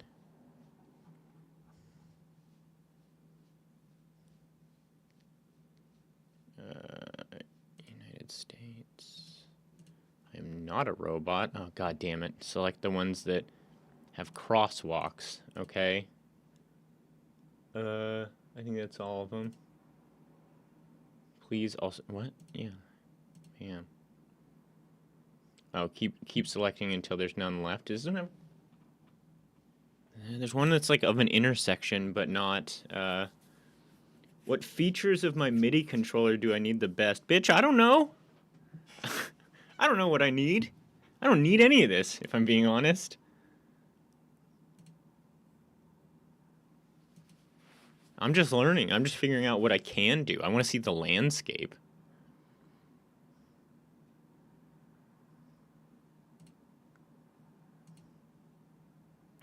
Okay. It says it activated, and I should get an email. I think that means we can take this and go back here. Mail. Confirm your account. Yes.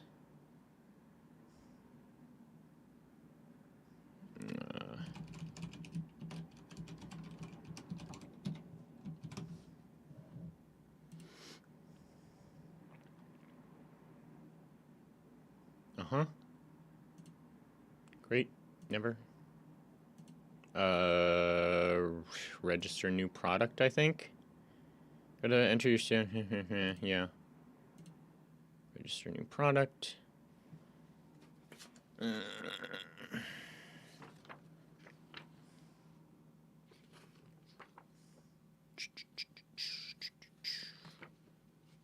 we go.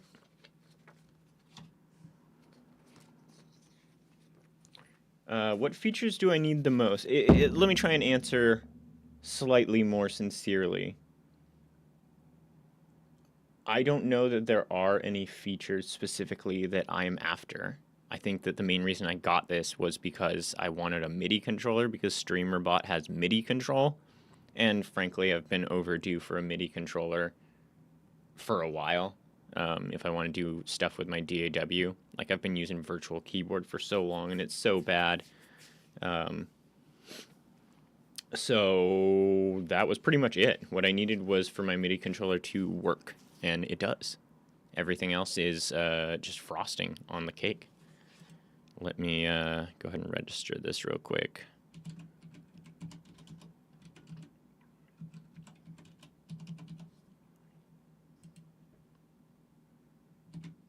It's an I.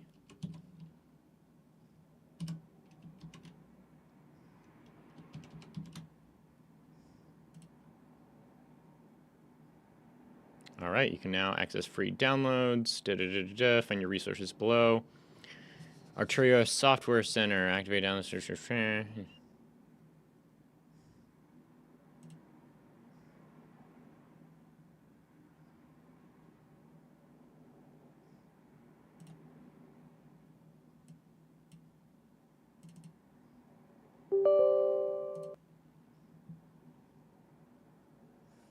What kind of features does a MIDI controller have?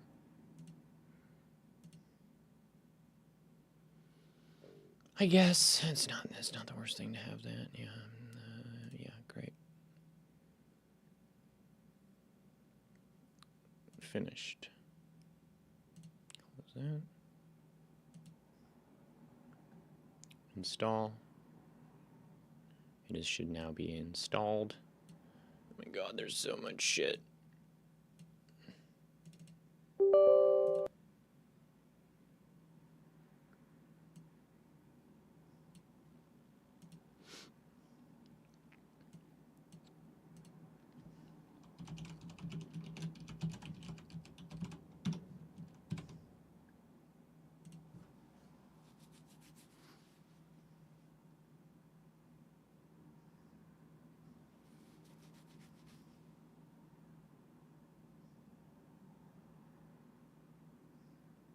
Please wait. License synchronization in progress.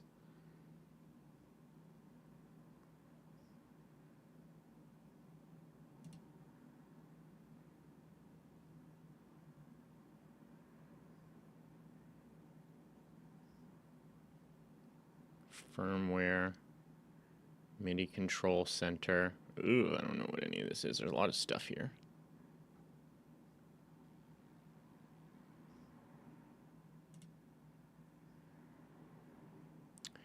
Manage your licenses, choose your install locations, keep things organized. Sure.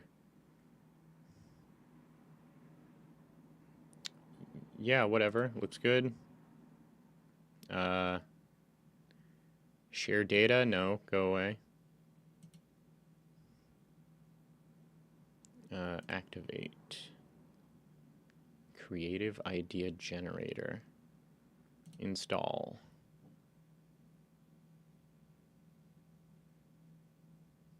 Is it going? Oh, it's downloading.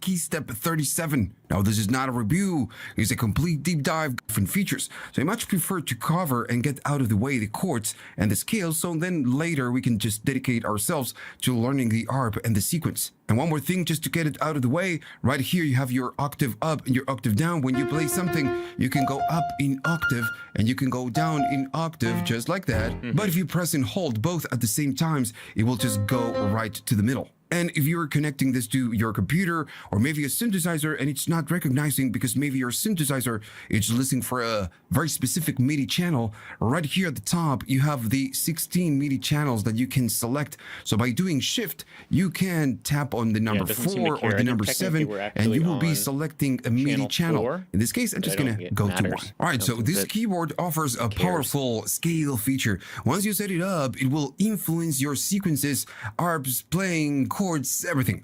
So the default, by default, it's the chromatic scale. How can you select the different scales? Well, you have them right here. Yep. So you have your chromatic scale, your major, minor, you have a blues scale, and then you have a user scale. I'm going to tell you how to use it for different scales. Shift, you press and hold, and now you can see that you have all different lights. It's on the chromatic scale. It means that the scale, but in this case I want to use let's say the minor scale. So I'm going to go there and select that. It means that the keyboard, it will work within the parameter scale that belongs to it. We just get at C. And notice that even the light, it's telling us, dude, you're playing a C. And I'm not. I'm playing a C sharp or a D2. Make no mistakes. And if we keep moving forward, this one is going to sound like this. If I go there, this one is cool. This one is cool. And so this one, notice that, it doesn't belong to the scale. And it's going to be playing that one by default. Okay. So in conclusion, it doesn't allow you to go out of the scale you selected. Now, for sure, you're wondering, what about the root? Now, by default, it's going to be a C, right? C major, C minor, and so on and so on. But the thing is that you can select the root on this one. Now, on the minor. So I'm going to be pressing the minor, right? So while I'm holding the C, and we have B right there, so we have a whole octave. Now, you can release the shift, but you still need to keep holding. Got it. Then you release. But if maybe go to a different, the entire scale by holding the button down and then pressing all the buttons that I want to be on the scale. Now this accept the changes. So now if I play a C, it's adjusting E a little bit different. And first, I'm going to be going right here. And remember that we were on C sharp. I'm going to go back to C, right? It doesn't matter if you're a minor. Now, while holding shift, I'm going to be selecting user. I'm going to be selecting, and notice that all the lights right here, they go on. If I release it, they go off. Yeah. So in this case, to select a user scale, I'm going to be going right here, just press it, and now I'm going to be releasing the shift in 3, 2, 1, and now notice that the lights are still on. Now, maybe on the camera, you see them as white, but it's because, I have a lot of lights and it's the camera and all that. But the thing is that they are purple. On your key step, they will be purple. Okay. Now, the thing is that all the lights are on, so it means that we are playing, or we have a chromatic scale right here. So we have all the notes. How this works is that you need to remove the ones that doesn't belong to whatever scale you want to create. So in this case, what I will do, since we are standing on C as a root, I will do a Persian scale, something, really noticeable. So if I, trying to create a Persian scale, a C Persian, this one belongs, because it's the root. This one belongs, okay, so you do like so the lines, they need to be on. Now the D doesn't belong, so when I select it, it's going to go off. This means that this one, the D, doesn't belong. If I keep moving forward, this one doesn't belong. I'm going to just take it, check it out, or take it off, whatever. Yeah, it belongs to the scale. The G doesn't. So then we go back to C. This is how you select or you create the user scale.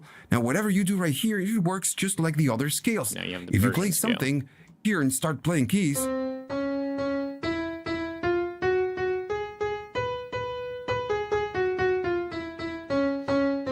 right? So we got the scaled locked. Right, so let's talk about chords. Now, make sure that you are, and with the shift as well, but make sure it's work. So I'm going to be going right here, and I'm going to do shift. And on the other side, I'm going to be selecting the chromatic scale. Right, so we know we can create ARPs and sequences, but we can play chords, and also we can do chords within the ARPs and within the sequences and everything else. But first, we need to learn how the chords work. So this is like the main knob, the main button, and it's a little bit confusing. It's just a little bit confusing because if you tap it, it's going to change colors. It's going to say something right there, and you know, what is this? And then if you press it back, it's going to be orange. So, okay, so let me just tell you, when it's orange, it means that you are in chord mode. All these 4 knobs will work for chords. Oh, everything that's orange, it means that it will be changing the type, the notes, the velocity, and depending on the chord mode. See, C knobs, you have 4 banks. We will talk about that in a minute, but the only thing you need to know now for chords is that if it's not orange, you're not controlling chords. So you tap it, and if you go to you have a 4. So the only thing that you need to know, if it's not orange, it means that you are on one of the CC banks. So in this case, I'm going to leave it white because it's the first bank and it's going to say B1. But then I tap it out, you know, just tap it and go out and go to chord mode. Now, notice that the chord is going to go on. A blink that ones are going to go down. And so you have to turn on the chord feature and you will be getting, you know, a chord. Now, the thing is that you have different modes. So the first one, it's going to be the user. Now, we will talk about this in a minute. So if you keep going up, you will be getting an octave. So if you play an octave, you get it. If you can play a fifth, then you can play sus. This is sus4, sus2, and so on, and so on, and so on. So you get a lot of chords. Now, notice what is going on right now. I'm getting a lot of different types, and I'm going to show you on the screen all the different chords that you can do. But the problem is that when I move the knob, I'm just getting 2 notes, right?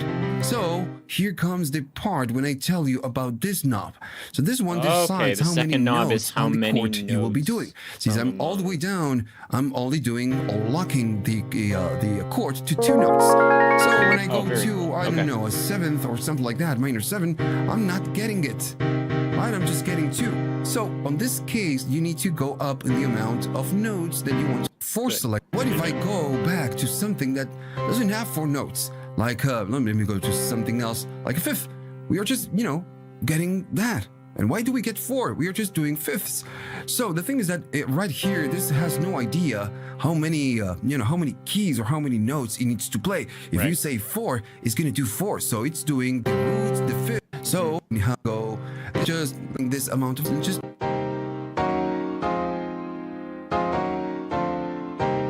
right. This is really great. And it's just really, just really inspiring. Because in real life, I'm a poor keyboard player, so, just the getting the ability to do something like this so easily, it's just a great tool. Now you can go all the way up to 16, so it's just crazy, right? So you're gonna be getting to the left or to the right. A lot of notes. Now maybe you will not be using 16, but you can select right here how many you want to do. I'm gonna be going back to 4, and remember we are standing on the minor 7. There we go.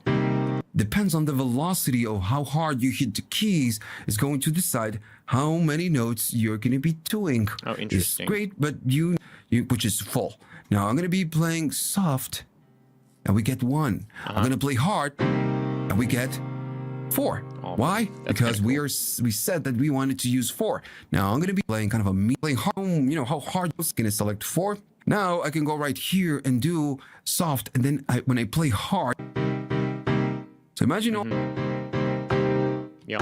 the notes at no velocity. I just want to press a key. Added feature is if it's at 50%, is going to be at 0, so it will do nothing. So if I play a chord, we just get it. Now if I keep going up, it will be selecting a value. Now, at first, this is going to be the rate. And I go over there. Can you see the difference? It's just doing a strum. Now if I go right there, it's going to go slower. So this is the rate. Right there, which is 50, right? 50 is the longest, the slowest. If you go over that, now you will be entering into divisions. Triplets. Right, we are doing 32s, and then 16s, and so on. Oh, yeah. And, you know, so on and so on. Now, since this is using divisions, where can you set the tempo? Because this is locked to some tempo. Well, so now, if I now there, and I play it, now this is just the opposite direction. Yeah, it's still going over 50. It didn't seem like. Type of chord. This one. What type of chord is this? Let me turn this down and this up. Oh, there we go. Okay. It's gonna go into divisions. Right. I don't know how much I'd really use that anyway. Now, one of the types that you get right here, I will go to strum of 0. And one of the types that you get right here is going to be the user. Yeah, so make sure, I'm going to make sure that we are on the chromatic scale. So what you can do with this is that by holding the chord and just press and hold is going to be listening for whatever chord that you do, and it will just remember that chord. And so then do you that chord, can but just like press whatever key, and notice that it will go red. This means that it's just remember, and I'm going to be doing something just ridiculous, something like that. And when you release it, now it's going to be using that user chord. So when I play it, it's just going to do that chord. Okay. Got it. You just all right. So let me just tell you some gotchas. Now we are still on chord mode. I'm just gonna get out. When you tap it, it will not work. So you can go off right there, and it's just gonna go off. So in terms of scale, we have the root, and I'm standing on the chromatic for now. So when you are locked to a scale, what will happen to the chord? Well, the chords will adjust to the scale. Good. We'll just do the chord type that you have selected right there. Go to shift, gonna hold shift. We are standing on the C, and I'm gonna be selecting a major scale, right? So I'm gonna go to, we get into a minor scale, and I know my chord to a triad. There we go, and I'm gonna go make sure that we are we are getting consistent. Okay, I don't really need to know any more about chord mode for the time being. Right there, it's going to be the 2 lines. That's the major. Now I'm going to go right here. I press the C, and we get sus4 params of now. It's something that will belong to whatever scale you're using. Everything is just going to work a little bit better. So now since we understand this, right, so finally, let's talk about the arpeggiator, which is one of the, it's actually the ARP mode. Now, just one. Now, here, you're gonna maybe put it on 16, or you're gonna be playing to select whatever tempo is that you hear, whatever chord will be arpeggiated, whatever key you use something, something new. I'm gonna press with intensity. Now, sometimes you want to release the keys. What you can do, you can press hold and release the keys, and it will hold the ARP for you. Okay. At the same time, since you're doing play, you can pause the ARP, and it's just going to start blinking, meaning that you are on pause. But when you tap it back, it's going to changing the rate will affect how fast the subdivisions or the divisions have right here. Right, for now, I'm just gonna, if you do so, make sure that you don't press the stop while on play. You can go to the hold if it's enabled. Let me give you an example. You don't need to do the chord, do the play, and then go to hold. Right? You just don't need to do that. You can already be on hold, and whenever you do this, it's going to do it for you. So let's say that you're doing something, right? You're just doing an ARP, whatever, it doesn't matter. So you go out of the hold, you do stop, but the keyboard keeps going and going and going. It's like stuck there. So this has an all notes off, kind of a built-in, let's say. And the way you do it, if you get stuck, is by tapping 3 times the stop. So 1, 2, 3, and just quickly, and it will kill all the notes. Now, this might happen from time to time. It's not very often. I never had to do it, and I've been using this for. So when you're doing something, hold, detect this, and this works with C. Hold the shift, just like this time I tap, but it will have, you can see this key. We are going to be standing on hold. Now, let's say I want to do this one and the one I'm. So one. I think I've heard enough about the arpeggiator for now. We can do on the ARP. Yeah, you do, but you have the multi-octave arpeggiator. The key to a single octave. Back to all of this, you have gate and swing. And if you look at the keyboard right there, you're going to find that here you have the gate and you have the swing. I know what So these swing ones are is. shift functions. You need to enable don't shift really get what in gate order is. to decide which value you're going to be doing. So I'm going to zoom the camera right here so you can see the values, but I'm going to be always, tapping shift. I'm going to tell you when I'm doing it. Right, so you have the gate first. Now, the gate is very simple. When you play a chord, maybe I'm going to do play first, and I'm going to do something like this. We get the chord, we're going to release it, and I'm holding, right? So now we're going to be selecting shift. When you do this, it's going to tell you that the gate is going to be 50%. If I go to 90%, the notes are going to be longer. Now, in this case, since I'm using a piano, the notes are not longer. But maybe if you're using a synthesizer or something that has a, let's say an envelope in this case, it's going to be longer. But Gotcha. on this, in the piano, loading. If we do 25, going to be longer. Yeah. Then you have the other thing, which is good. You can select Yeah, the swing. right swing before you. I was making a mistake. I was standing on major when I was supposed to be on chromatic, and it's because whatever you do on the scales and right here. So I want to create something. I'm gonna do play thing. So it's just gonna remember it. I'm gonna be adding a seventh, so we have something more. Now, shifting the values that you have right here on the scales is going to affect your ARP. So if I go to shift and I change it to a major, now it's going to be a major. And notice that it's transposing and you can access the Behringer. Right, so now we need to talk about the different ARP types that we have right here. No, and we some don't. of them are really simple and some other ones need a types, little I'll bit worry about more that later. explanation. So we are Skip standing on the selections, first no. one ARP because records, that's no. one is the simple up. Sequencer. So if I plastic tool. Right, so let's talk about the sequencer. Now you can create up to 8 different sequences. That's why right here, and make sure you're on the right here at the top, right here you have 8 different positions. You have the ARP type, but you also get 1 through 8.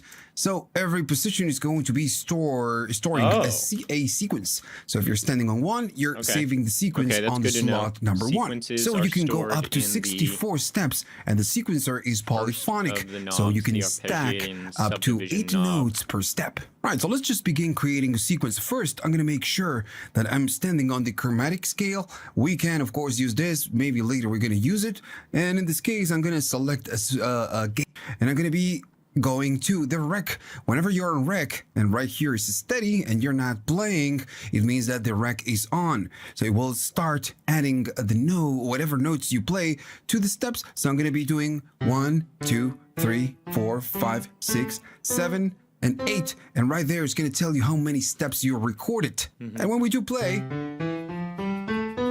there you go. Yeah, I already figured that out. Now, you can still use the divisions to go faster. And this will blink, because it's going to tell you how fast you're going. So for now, I'm just going to go there. And that's it. It's easy as this. Still, there are a lot of things that we need to learn when it comes to sequence. Now, whenever you record a sequence and again, and I do something else like going backwards, so let's say something like that, I'm going to play it. It's just going to replace the previous one. So you need to be aware of this. If not, you're just going to lose it. I'm going to go right here and I'm going to be doing this. I'm going to be rec on and I'm going to release it. So right now I'm going to be holding it and I'm going to be saying that we have a sequence of 8. So whenever I do 8, it's going to be waiting for a sequence of 8. Now, there's a warning right here. There's a difference between having the rec on and you hold to select the amount of steps and having the rec off to add the amount of steps. So I'm going to go right there and just going to record 1, 2, 3, 4, 5, 6, 7, and 8. And if I play it, we just get that. Pretty simple. Now I'm going to go there and we have a sequence of 8. Now what happens if I go to rec right here and hold it to the side, the amount of steps, just like we did with the ARP. So we can. Now there is a difference between having this on or off. Right now I'm going to go to on, right? So it's on. I'm going to press and hold it. And it's going to tell me we have an 8, but remember we can change this. So I'm going to be doing, 16, or maybe I'm going to do 8 again. And it's going to be 8, and I do it 8 again. So we have a 16 step. We selected 16. I'm going to release it, and I'm going to do play. So what's going on right now? So if you already have a sequence from before, recorded, and you change the amount of steps, this will just erase whatever you did before. So you need to be aware of this. Still, if you have nothing and maybe you select a sequence of 16 just like that, and you do play, nothing is going to happen. But if you go back to rec, you can still, record whatever sequence that you punch in. It doesn't matter the What amount if I of have steps. It's just 16 going to go and do and it. I only put in Now, like what happens 5 if we steps? do the same thing when we have the rec off and not on? Okay, so let me just show you. First, I'm gonna record a sequence, and I'm gonna do something like 16 steps, something like that. Something that we can really identify and recognize, and then I'm gonna go there. Okay, that's fine. So if I play it, that's fine. But we have a 16 step sequence. Right, so I'm gonna be stopping this, and now we have the rec off. If I tap this and I hold this, now I can select the amount of steps. Remember, we have 16. Yeah. What happens if I go to 8? I'm gonna be selecting 8, just releasing Plays this, only the and I'm gonna first be half. playing this. And notice that the sequence, it's a lot shorter. But what if your notes Now, are this is just shorter than not your steps? disposing the Is it steps. only part of The it? notes that we added to the steps. It's just making it shorter. So if I go back, I stop it, and I remember, and if I release, so you're not deleting them, you're just changing the length of press and hold, and I do 16. We already have 16, but now it's going to be 32. Just going to be super long.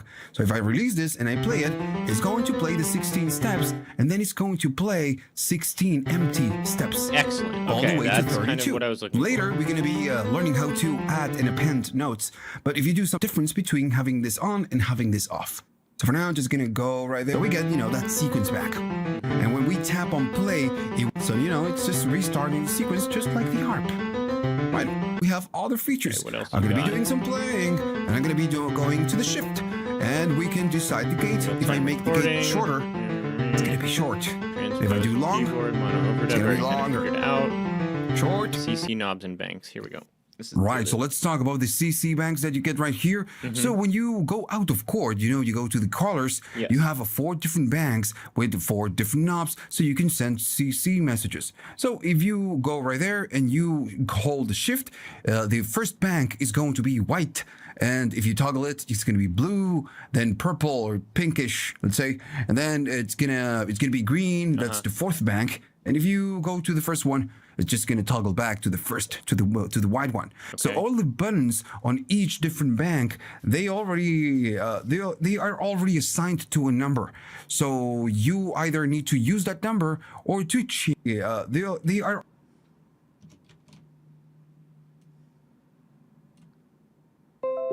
Grab that for later. It looks like good data. already assigned to a number. So you either need to use that number or to change it right here. And I'm going to show you how to do that in a minute.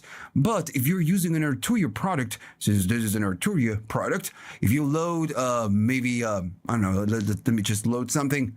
So I'm going to be loading the MS-20. So if you play something, I'm standing on the white one and I move this. This is already mapped to something. It's going to move the filter cutoff. Okay. And all the knobs, by Is this pretty sure already, they're like, going to be baked assigned in? to some. Over here. E-Piano Basic. Is that what we're controlling right now? Yes.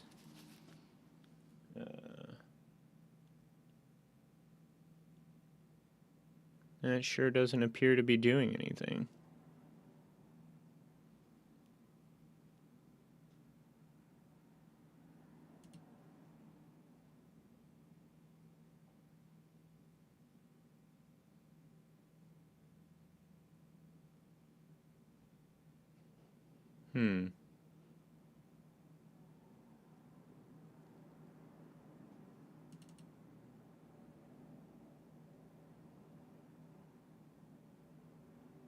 No, they don't do anything yet.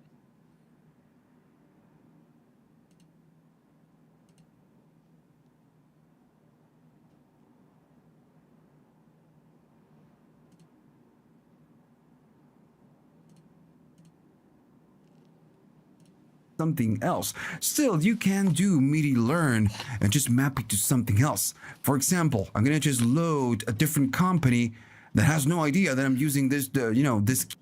I gotta pee.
Keyboard. So I'm gonna be using the DCO from Cherry Audio. Now, if I move something on this one, nothing happens. It's telling me right here that, dude, I'm getting some MIDI, some MIDI right there, but nothing is moved. So you need to do MIDI learn. So I'm gonna go enter MIDI learn. I'm gonna touch the frequency, the filter, and then I'm just gonna move this knob.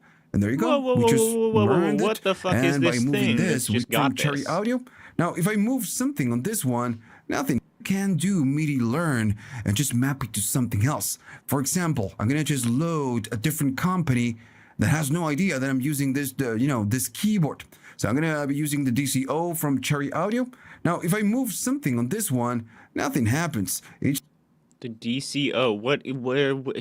This looks like some kind of VST or instrument in a DAW that they're not explaining where it's coming from. Is there a button for it? Hot swap presets. Devices thingies as a preset. Edit MIDI map.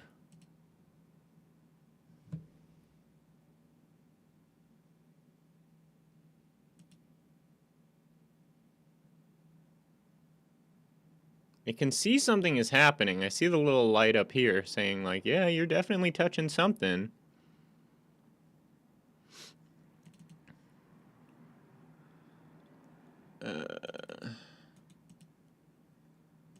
Note control. Let's see. So if I take the what? The stiffness. Press a MIDI key or move a MIDI controller to make an assignment. There. Did it. Did it do it? Controls the overall VM. Yeah.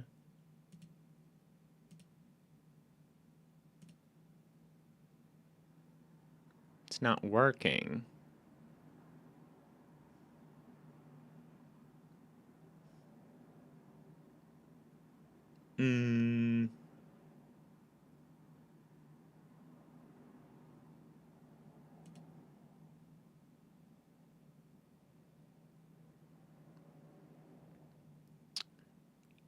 Huh.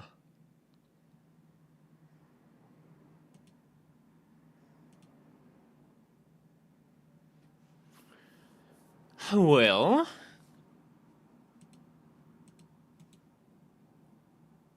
channel path name in max.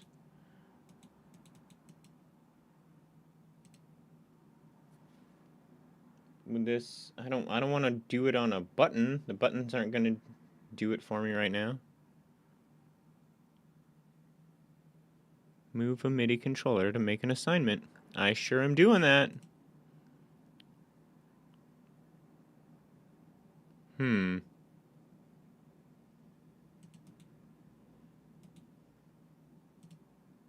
Hmm.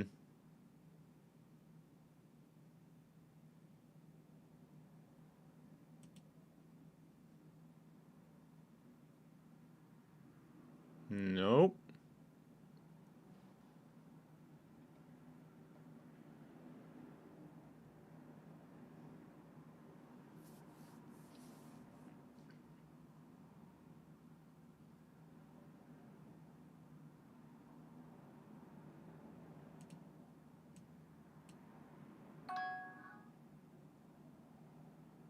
Oh, key map.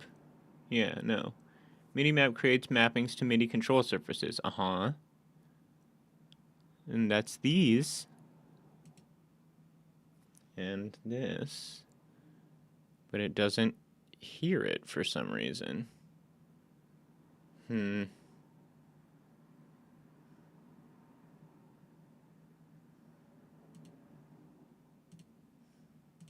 It's telling me right here that, dude, I'm getting some MIDI, some MIDI right there, but nothing is moved. So you need to do MIDI learn. So I'm gonna go enter MIDI learn. I'm gonna touch the frequency, the filter, and then I'm just gonna move this knob. And there you go. We just learned it, and by moving this, we just can move that it, sure right? didn't work. So it's the usual. Has the there usual been stuff. We progress? just do MIDI I learn. mean, sort of. I did learn how to do some cool stuff with the sequencer, and the like chord mode. Although the chord mode seems a little bit goofy. But I'm stuck right now because he's finally gotten to the part that I was mostly looking for in this video, which is using these control knobs outside of chord mode, and you're supposed to be able to just map them to like what he's showing here. I don't know what DAW he's using that has this like MIDI learn thing with this big whatever this is, and he's like, yeah, just use MIDI learn, but mine doesn't have that. Mine has God, where are we here? So I've got MIDI mappings, and like you can see there's a little light square up here that when I fiddle one of the knobs, it's getting a MIDI signal. Right, it's a VST plugin just running on its own. Regardless, the point is that like I'm trying to map the control knobs to see just if I can do that. And when I spin the knobs, like I'm getting a signal, and I can see that it's up here. But then like I open MIDI mapping, and I went to just this one, for example. And then it says press a MIDI key or move a MIDI controller to make an assignment. And so then I spin it, and you'd think that it would populate into this this list here, but it just isn't doing anything. And so I'm kind of trying to figure out how to make that go. I don't super need it or anything, but like it's a function of the keyboard, and I'd like to know that I can use it if or whatever point. Hey, great timing. I just got stuck on something. I was just describing it. I mean, it's fine. This is like we're side questing at this point. But so I'm watching this like longer video about the Arturio, this one, and he's talking about the control knobs at the top there, and how you can use them to control different things here. And if it doesn't like know what it is, he's like, great news, you can just use MIDI learn. But I don't know where this VST is from or what he's running it in. I don't know if you can run VSTs like by themselves. But he just hits like MIDI learn and then clicks a parameter and then like moves a knob, and it just fucking immediately populates.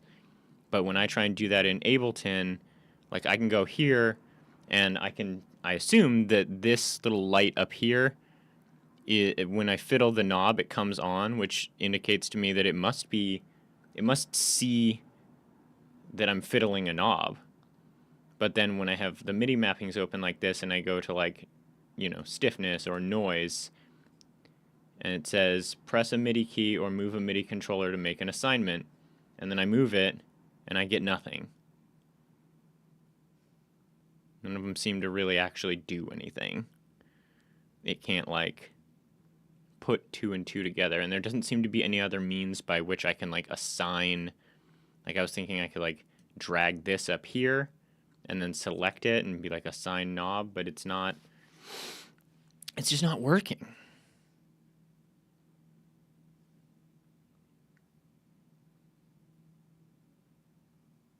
Ableton tutorial instead. Okay, yeah. Yeah, we'll see. And it maybe if I get this Arturia software, whatever, that I downloaded operating properly, that could change things too. But yeah, we've already figured out a lot. And what was the big victory this morning? What did we do? The microphone over to Ableton. That's the big victory. That's the thing I wanted to get done. I'm actually super juiced to have not just the MIDI controls, but the sound, like especially when I'm like peaking and stuff. Like every time I watch a video back and my audio is like peaking or crushed or whatever, it stings really bad. It makes me feel super amateur. To me, it's like the thing that makes the difference between, you know, whether I'm going to have you up in a tab and be listening to just you talk, or if I'm like, yeah, if you're doing something very specific that I want to interact with, then that's one thing. So I really, really want to get it smooth, like buttery smooth, and make it sound good and not peaking. And like, I think a lot of people that I hear or I'm watching, they use condenser mics, which might be tough because this room is not treated at all. It's pretty bad. I'm right next to a window, and the whole room is right next to a 5-lane fucking arterial. So there's like constantly traffic. I did manage to get my hands on some blackout curtains, which I've heard will help dampen the sound a bit. But like, there's been a couple different people on YouTube or on Twitch where I listen to their sound and I'm like, you sound great. Like you're never, like you've got that deep, nice, rich voice and like you're never clipping. You can talk quiet, you can talk loud, it doesn't matter. And I feel like I'm still running into a lot of like distortion and like it crunches and like I'm like, God, do I need to buy like a $400 fucking microphone? Like how do I get this to do what I want? And I think we are getting closer. Oh, you can run some BSTs standalone. I didn't know that. And I really want to get it done, especially I want it to just be as polished as fucking possible before Down to Jam starts, because that is the point at which I really want to be like, I'm here, like, and I'm not some dork that like doesn't know how to do audio. Like I've put in the time, I've learned the things. So if I can get that, then I will be. Oh, good to hear. Look at you, extra credit, working on after hours. Hope you're on salary. Yeah. So everything else we've been doing past the microphone thing, and I maybe will have to listen back to it.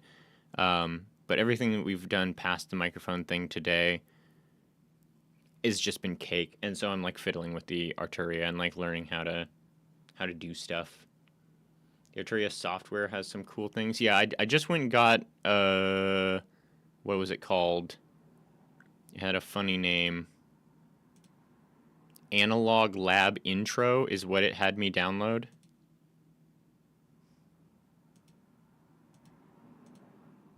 I don't know if that's... What is this?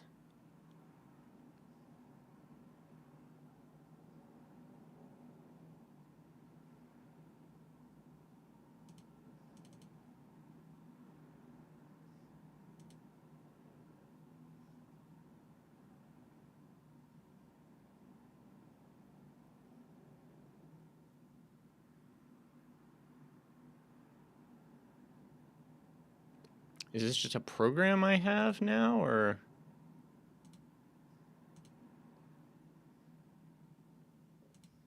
What's it called? Analog Lab Intro.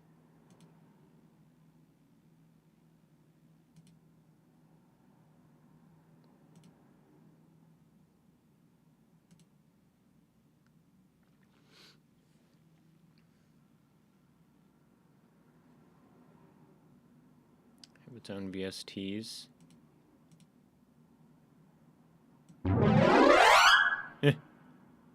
What is this? Is this just to play your synth?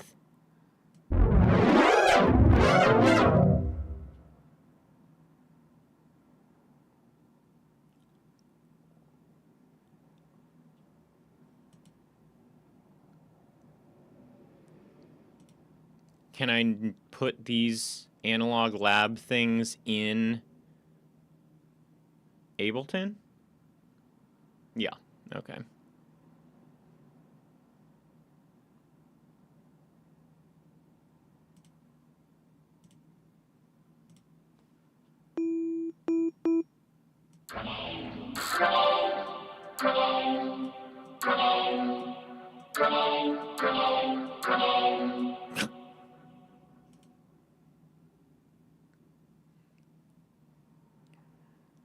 It seems like there's a lot here.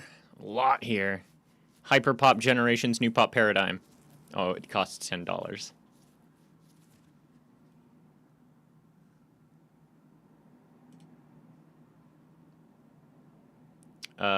Free. Thank you.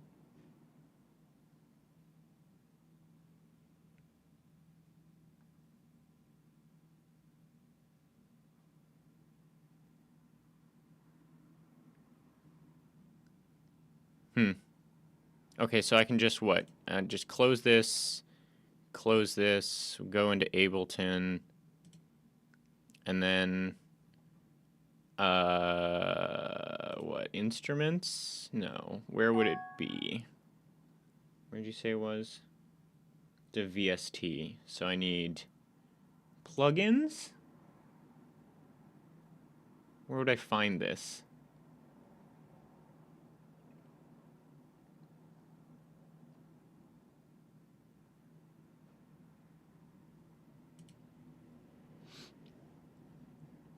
What was it called again? Analog something?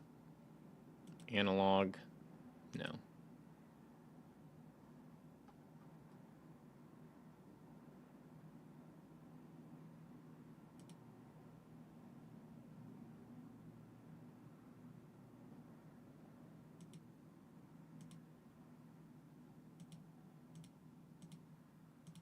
I'm not sure where I would find. If you press explore. Oh, I'm probably already past whatever you're saying there. How do I add it?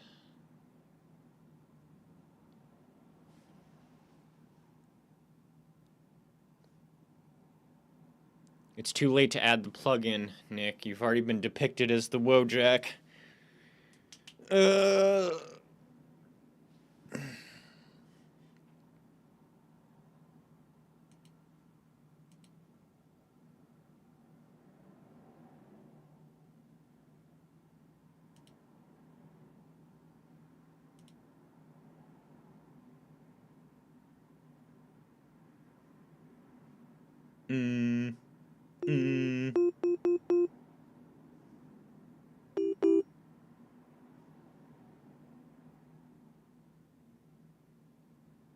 Huh, yeah, I'm not sure. Maybe I need to restart Ableton because it's a new folder and it hasn't populated into like the file browser thing.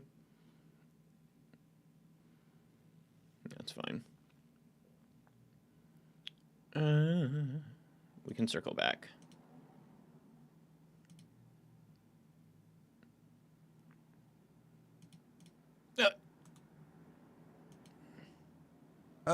Some MIDI right there, but nothing is moved. So you need to do MIDI learn. So I'm gonna go enter MIDI learn. I'm gonna touch the frequency, the filter, and then I'm just gonna move this knob.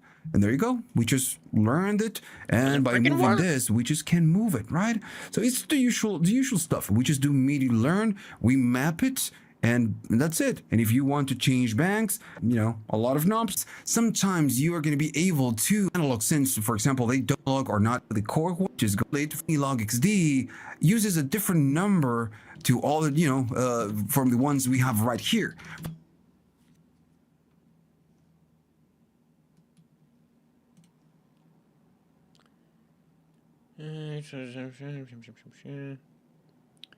turn MIDI map mode on.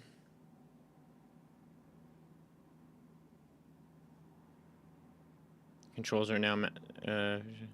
this one says the exact same thing. It says go into Ableton, turn on MIDI mapping, select the function you want to map, move a knob, the control is now mapped. And it's like, no, it fucking isn't.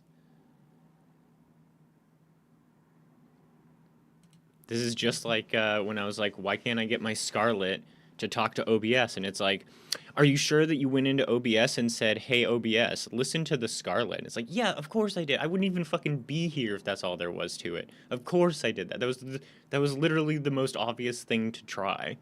It's like, I can't get the intersection light to change. And like, did you try pressing the crosswalk button? It's like, yeah, fucking obviously. That's how I always do it. And when I went to do it that way here, it didn't work, which is why I'm here fucking looking through forums for solutions. Ableton mixed with MIDI. I got so many fucking things open. MIDI mapping, key step 37. See if we can get like a forum answer.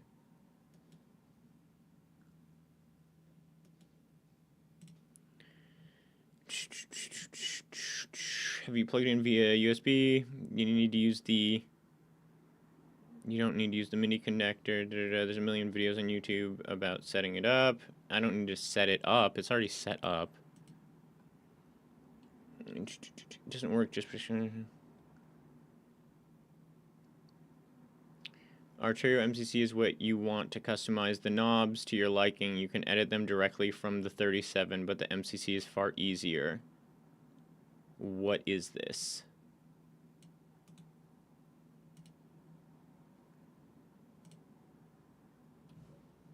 MIDI Control Center has been specifically designed to manage different aspects of your controller.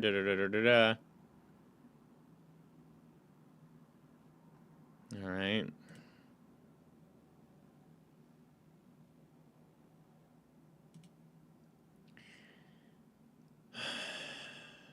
Customize the knobs to your liking. You also edit them directly from the 37. Ensure that remote is selected on the key step 37 in port. Hit the chord. Yeah. Okay. In MIDI settings. Wait. Okay. Ableton MIDI settings. Let's try this first before we install yet another piece of fucking software. Whoa. Options. Settings. MIDI. Control surface. Is this what I want? They have key station, and then it just goes past it.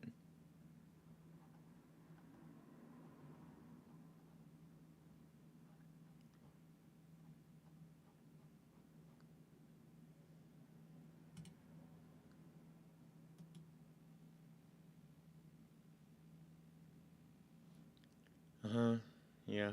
Launch Ableton. Open MIDI preferences. Select the key step. Click the MIDI sync tab. Input and output are checked. Wait, what?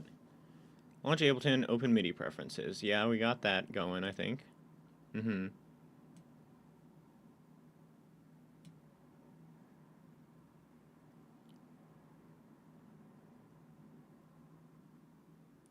Enable a remote switch for any purpose. We use remote control.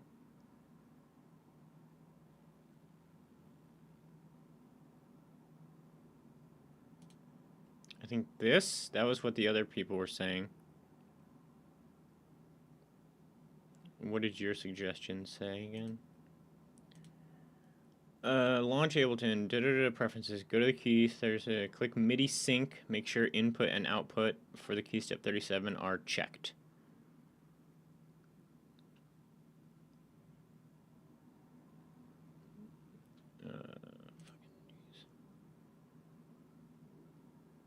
Oh, actually, no, I don't want Arturia key step. I want fucking MIDI input 1 or whatever, because we need it to So maybe that's why. And we'll go ahead and just turn these on. And these, whatever. Surely something will do something. Yeah, we want the loop MIDI port, not the actual 37. I forgot about that because we need to split it. We need to split it between this and StreamerBot. I mean, we don't actually need to right now, but that might do it. Okay, we're still seeing it. Then we'll go to MIDI. Go to this one. There we go. There we fucking go. All right. Very good, very good.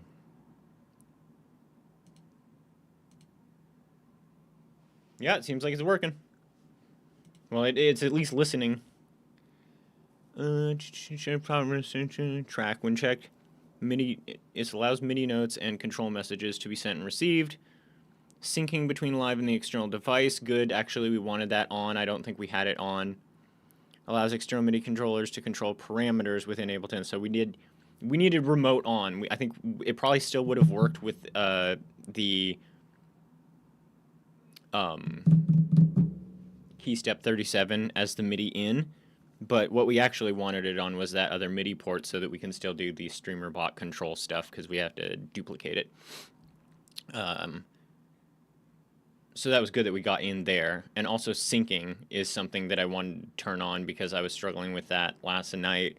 There's like some, what are those called? They're like memory switches. Like those little pins you have on like a hard drive that make it like a master or slave hard drive. It's got those little switches on the back and is like, do your clock, do the computer's clock, sync up with the computer's clock, whatever. And I'm going to want that later, I expect.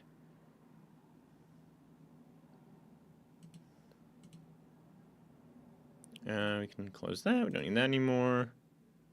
Don't necessarily need that anymore. Yeah. Probably should download one of these. Quick 2-minute lesson in what? What do you got for me this time, Brainoid?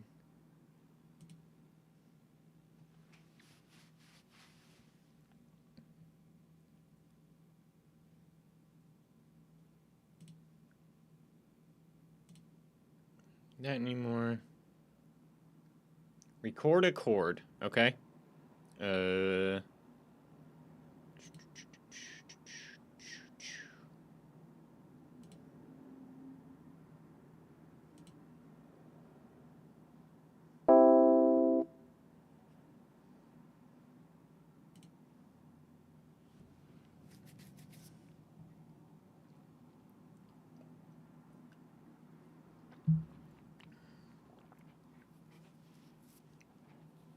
Or did you want like a chord from the chord making machine or something? Now from the left side, ba. MIDI effects. Oh, bar.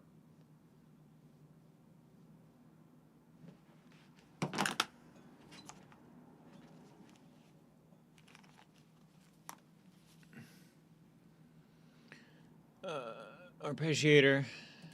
Yep. Just whatever. The fact that I can do that, you mean? Like slap it here?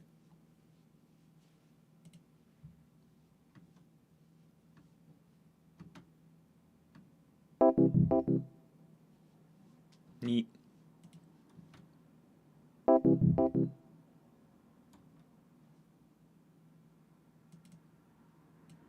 I'm very curious about this, like this system. I haven't really fucked with this at all yet, where I can, guess I'd want it like that, and then, yep. And then we control D, D, D, D, D, D, D, and then control J. No, whoops. Highlight it all. Control J. And then we can move this. I mean, I guess I don't really need to move it, but whatever.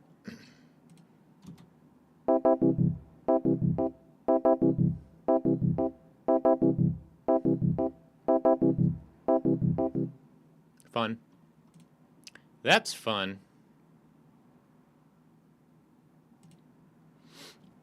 What time's it got to be? Yeah, okay. I think that's my morning. I gotta go eat lunch and do all my stupid take care of your house and your brain and your body type stuff.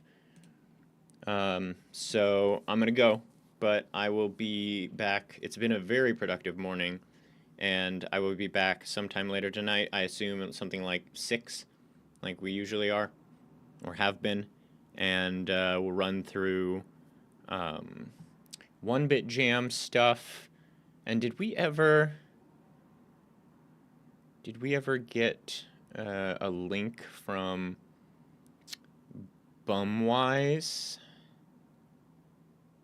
when they were asking about, like, are we still playing boss rush games?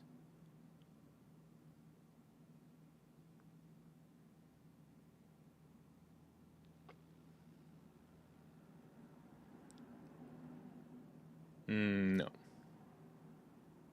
They just said, "Are you playing more boss rush?" And I said, "Yeah, we can if you have something you want us to look at." And they're like, "Nice," but they didn't send us anything.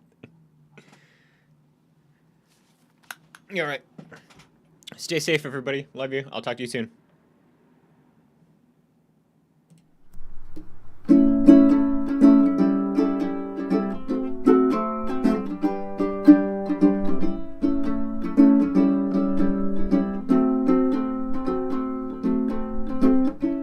That's the end of the show.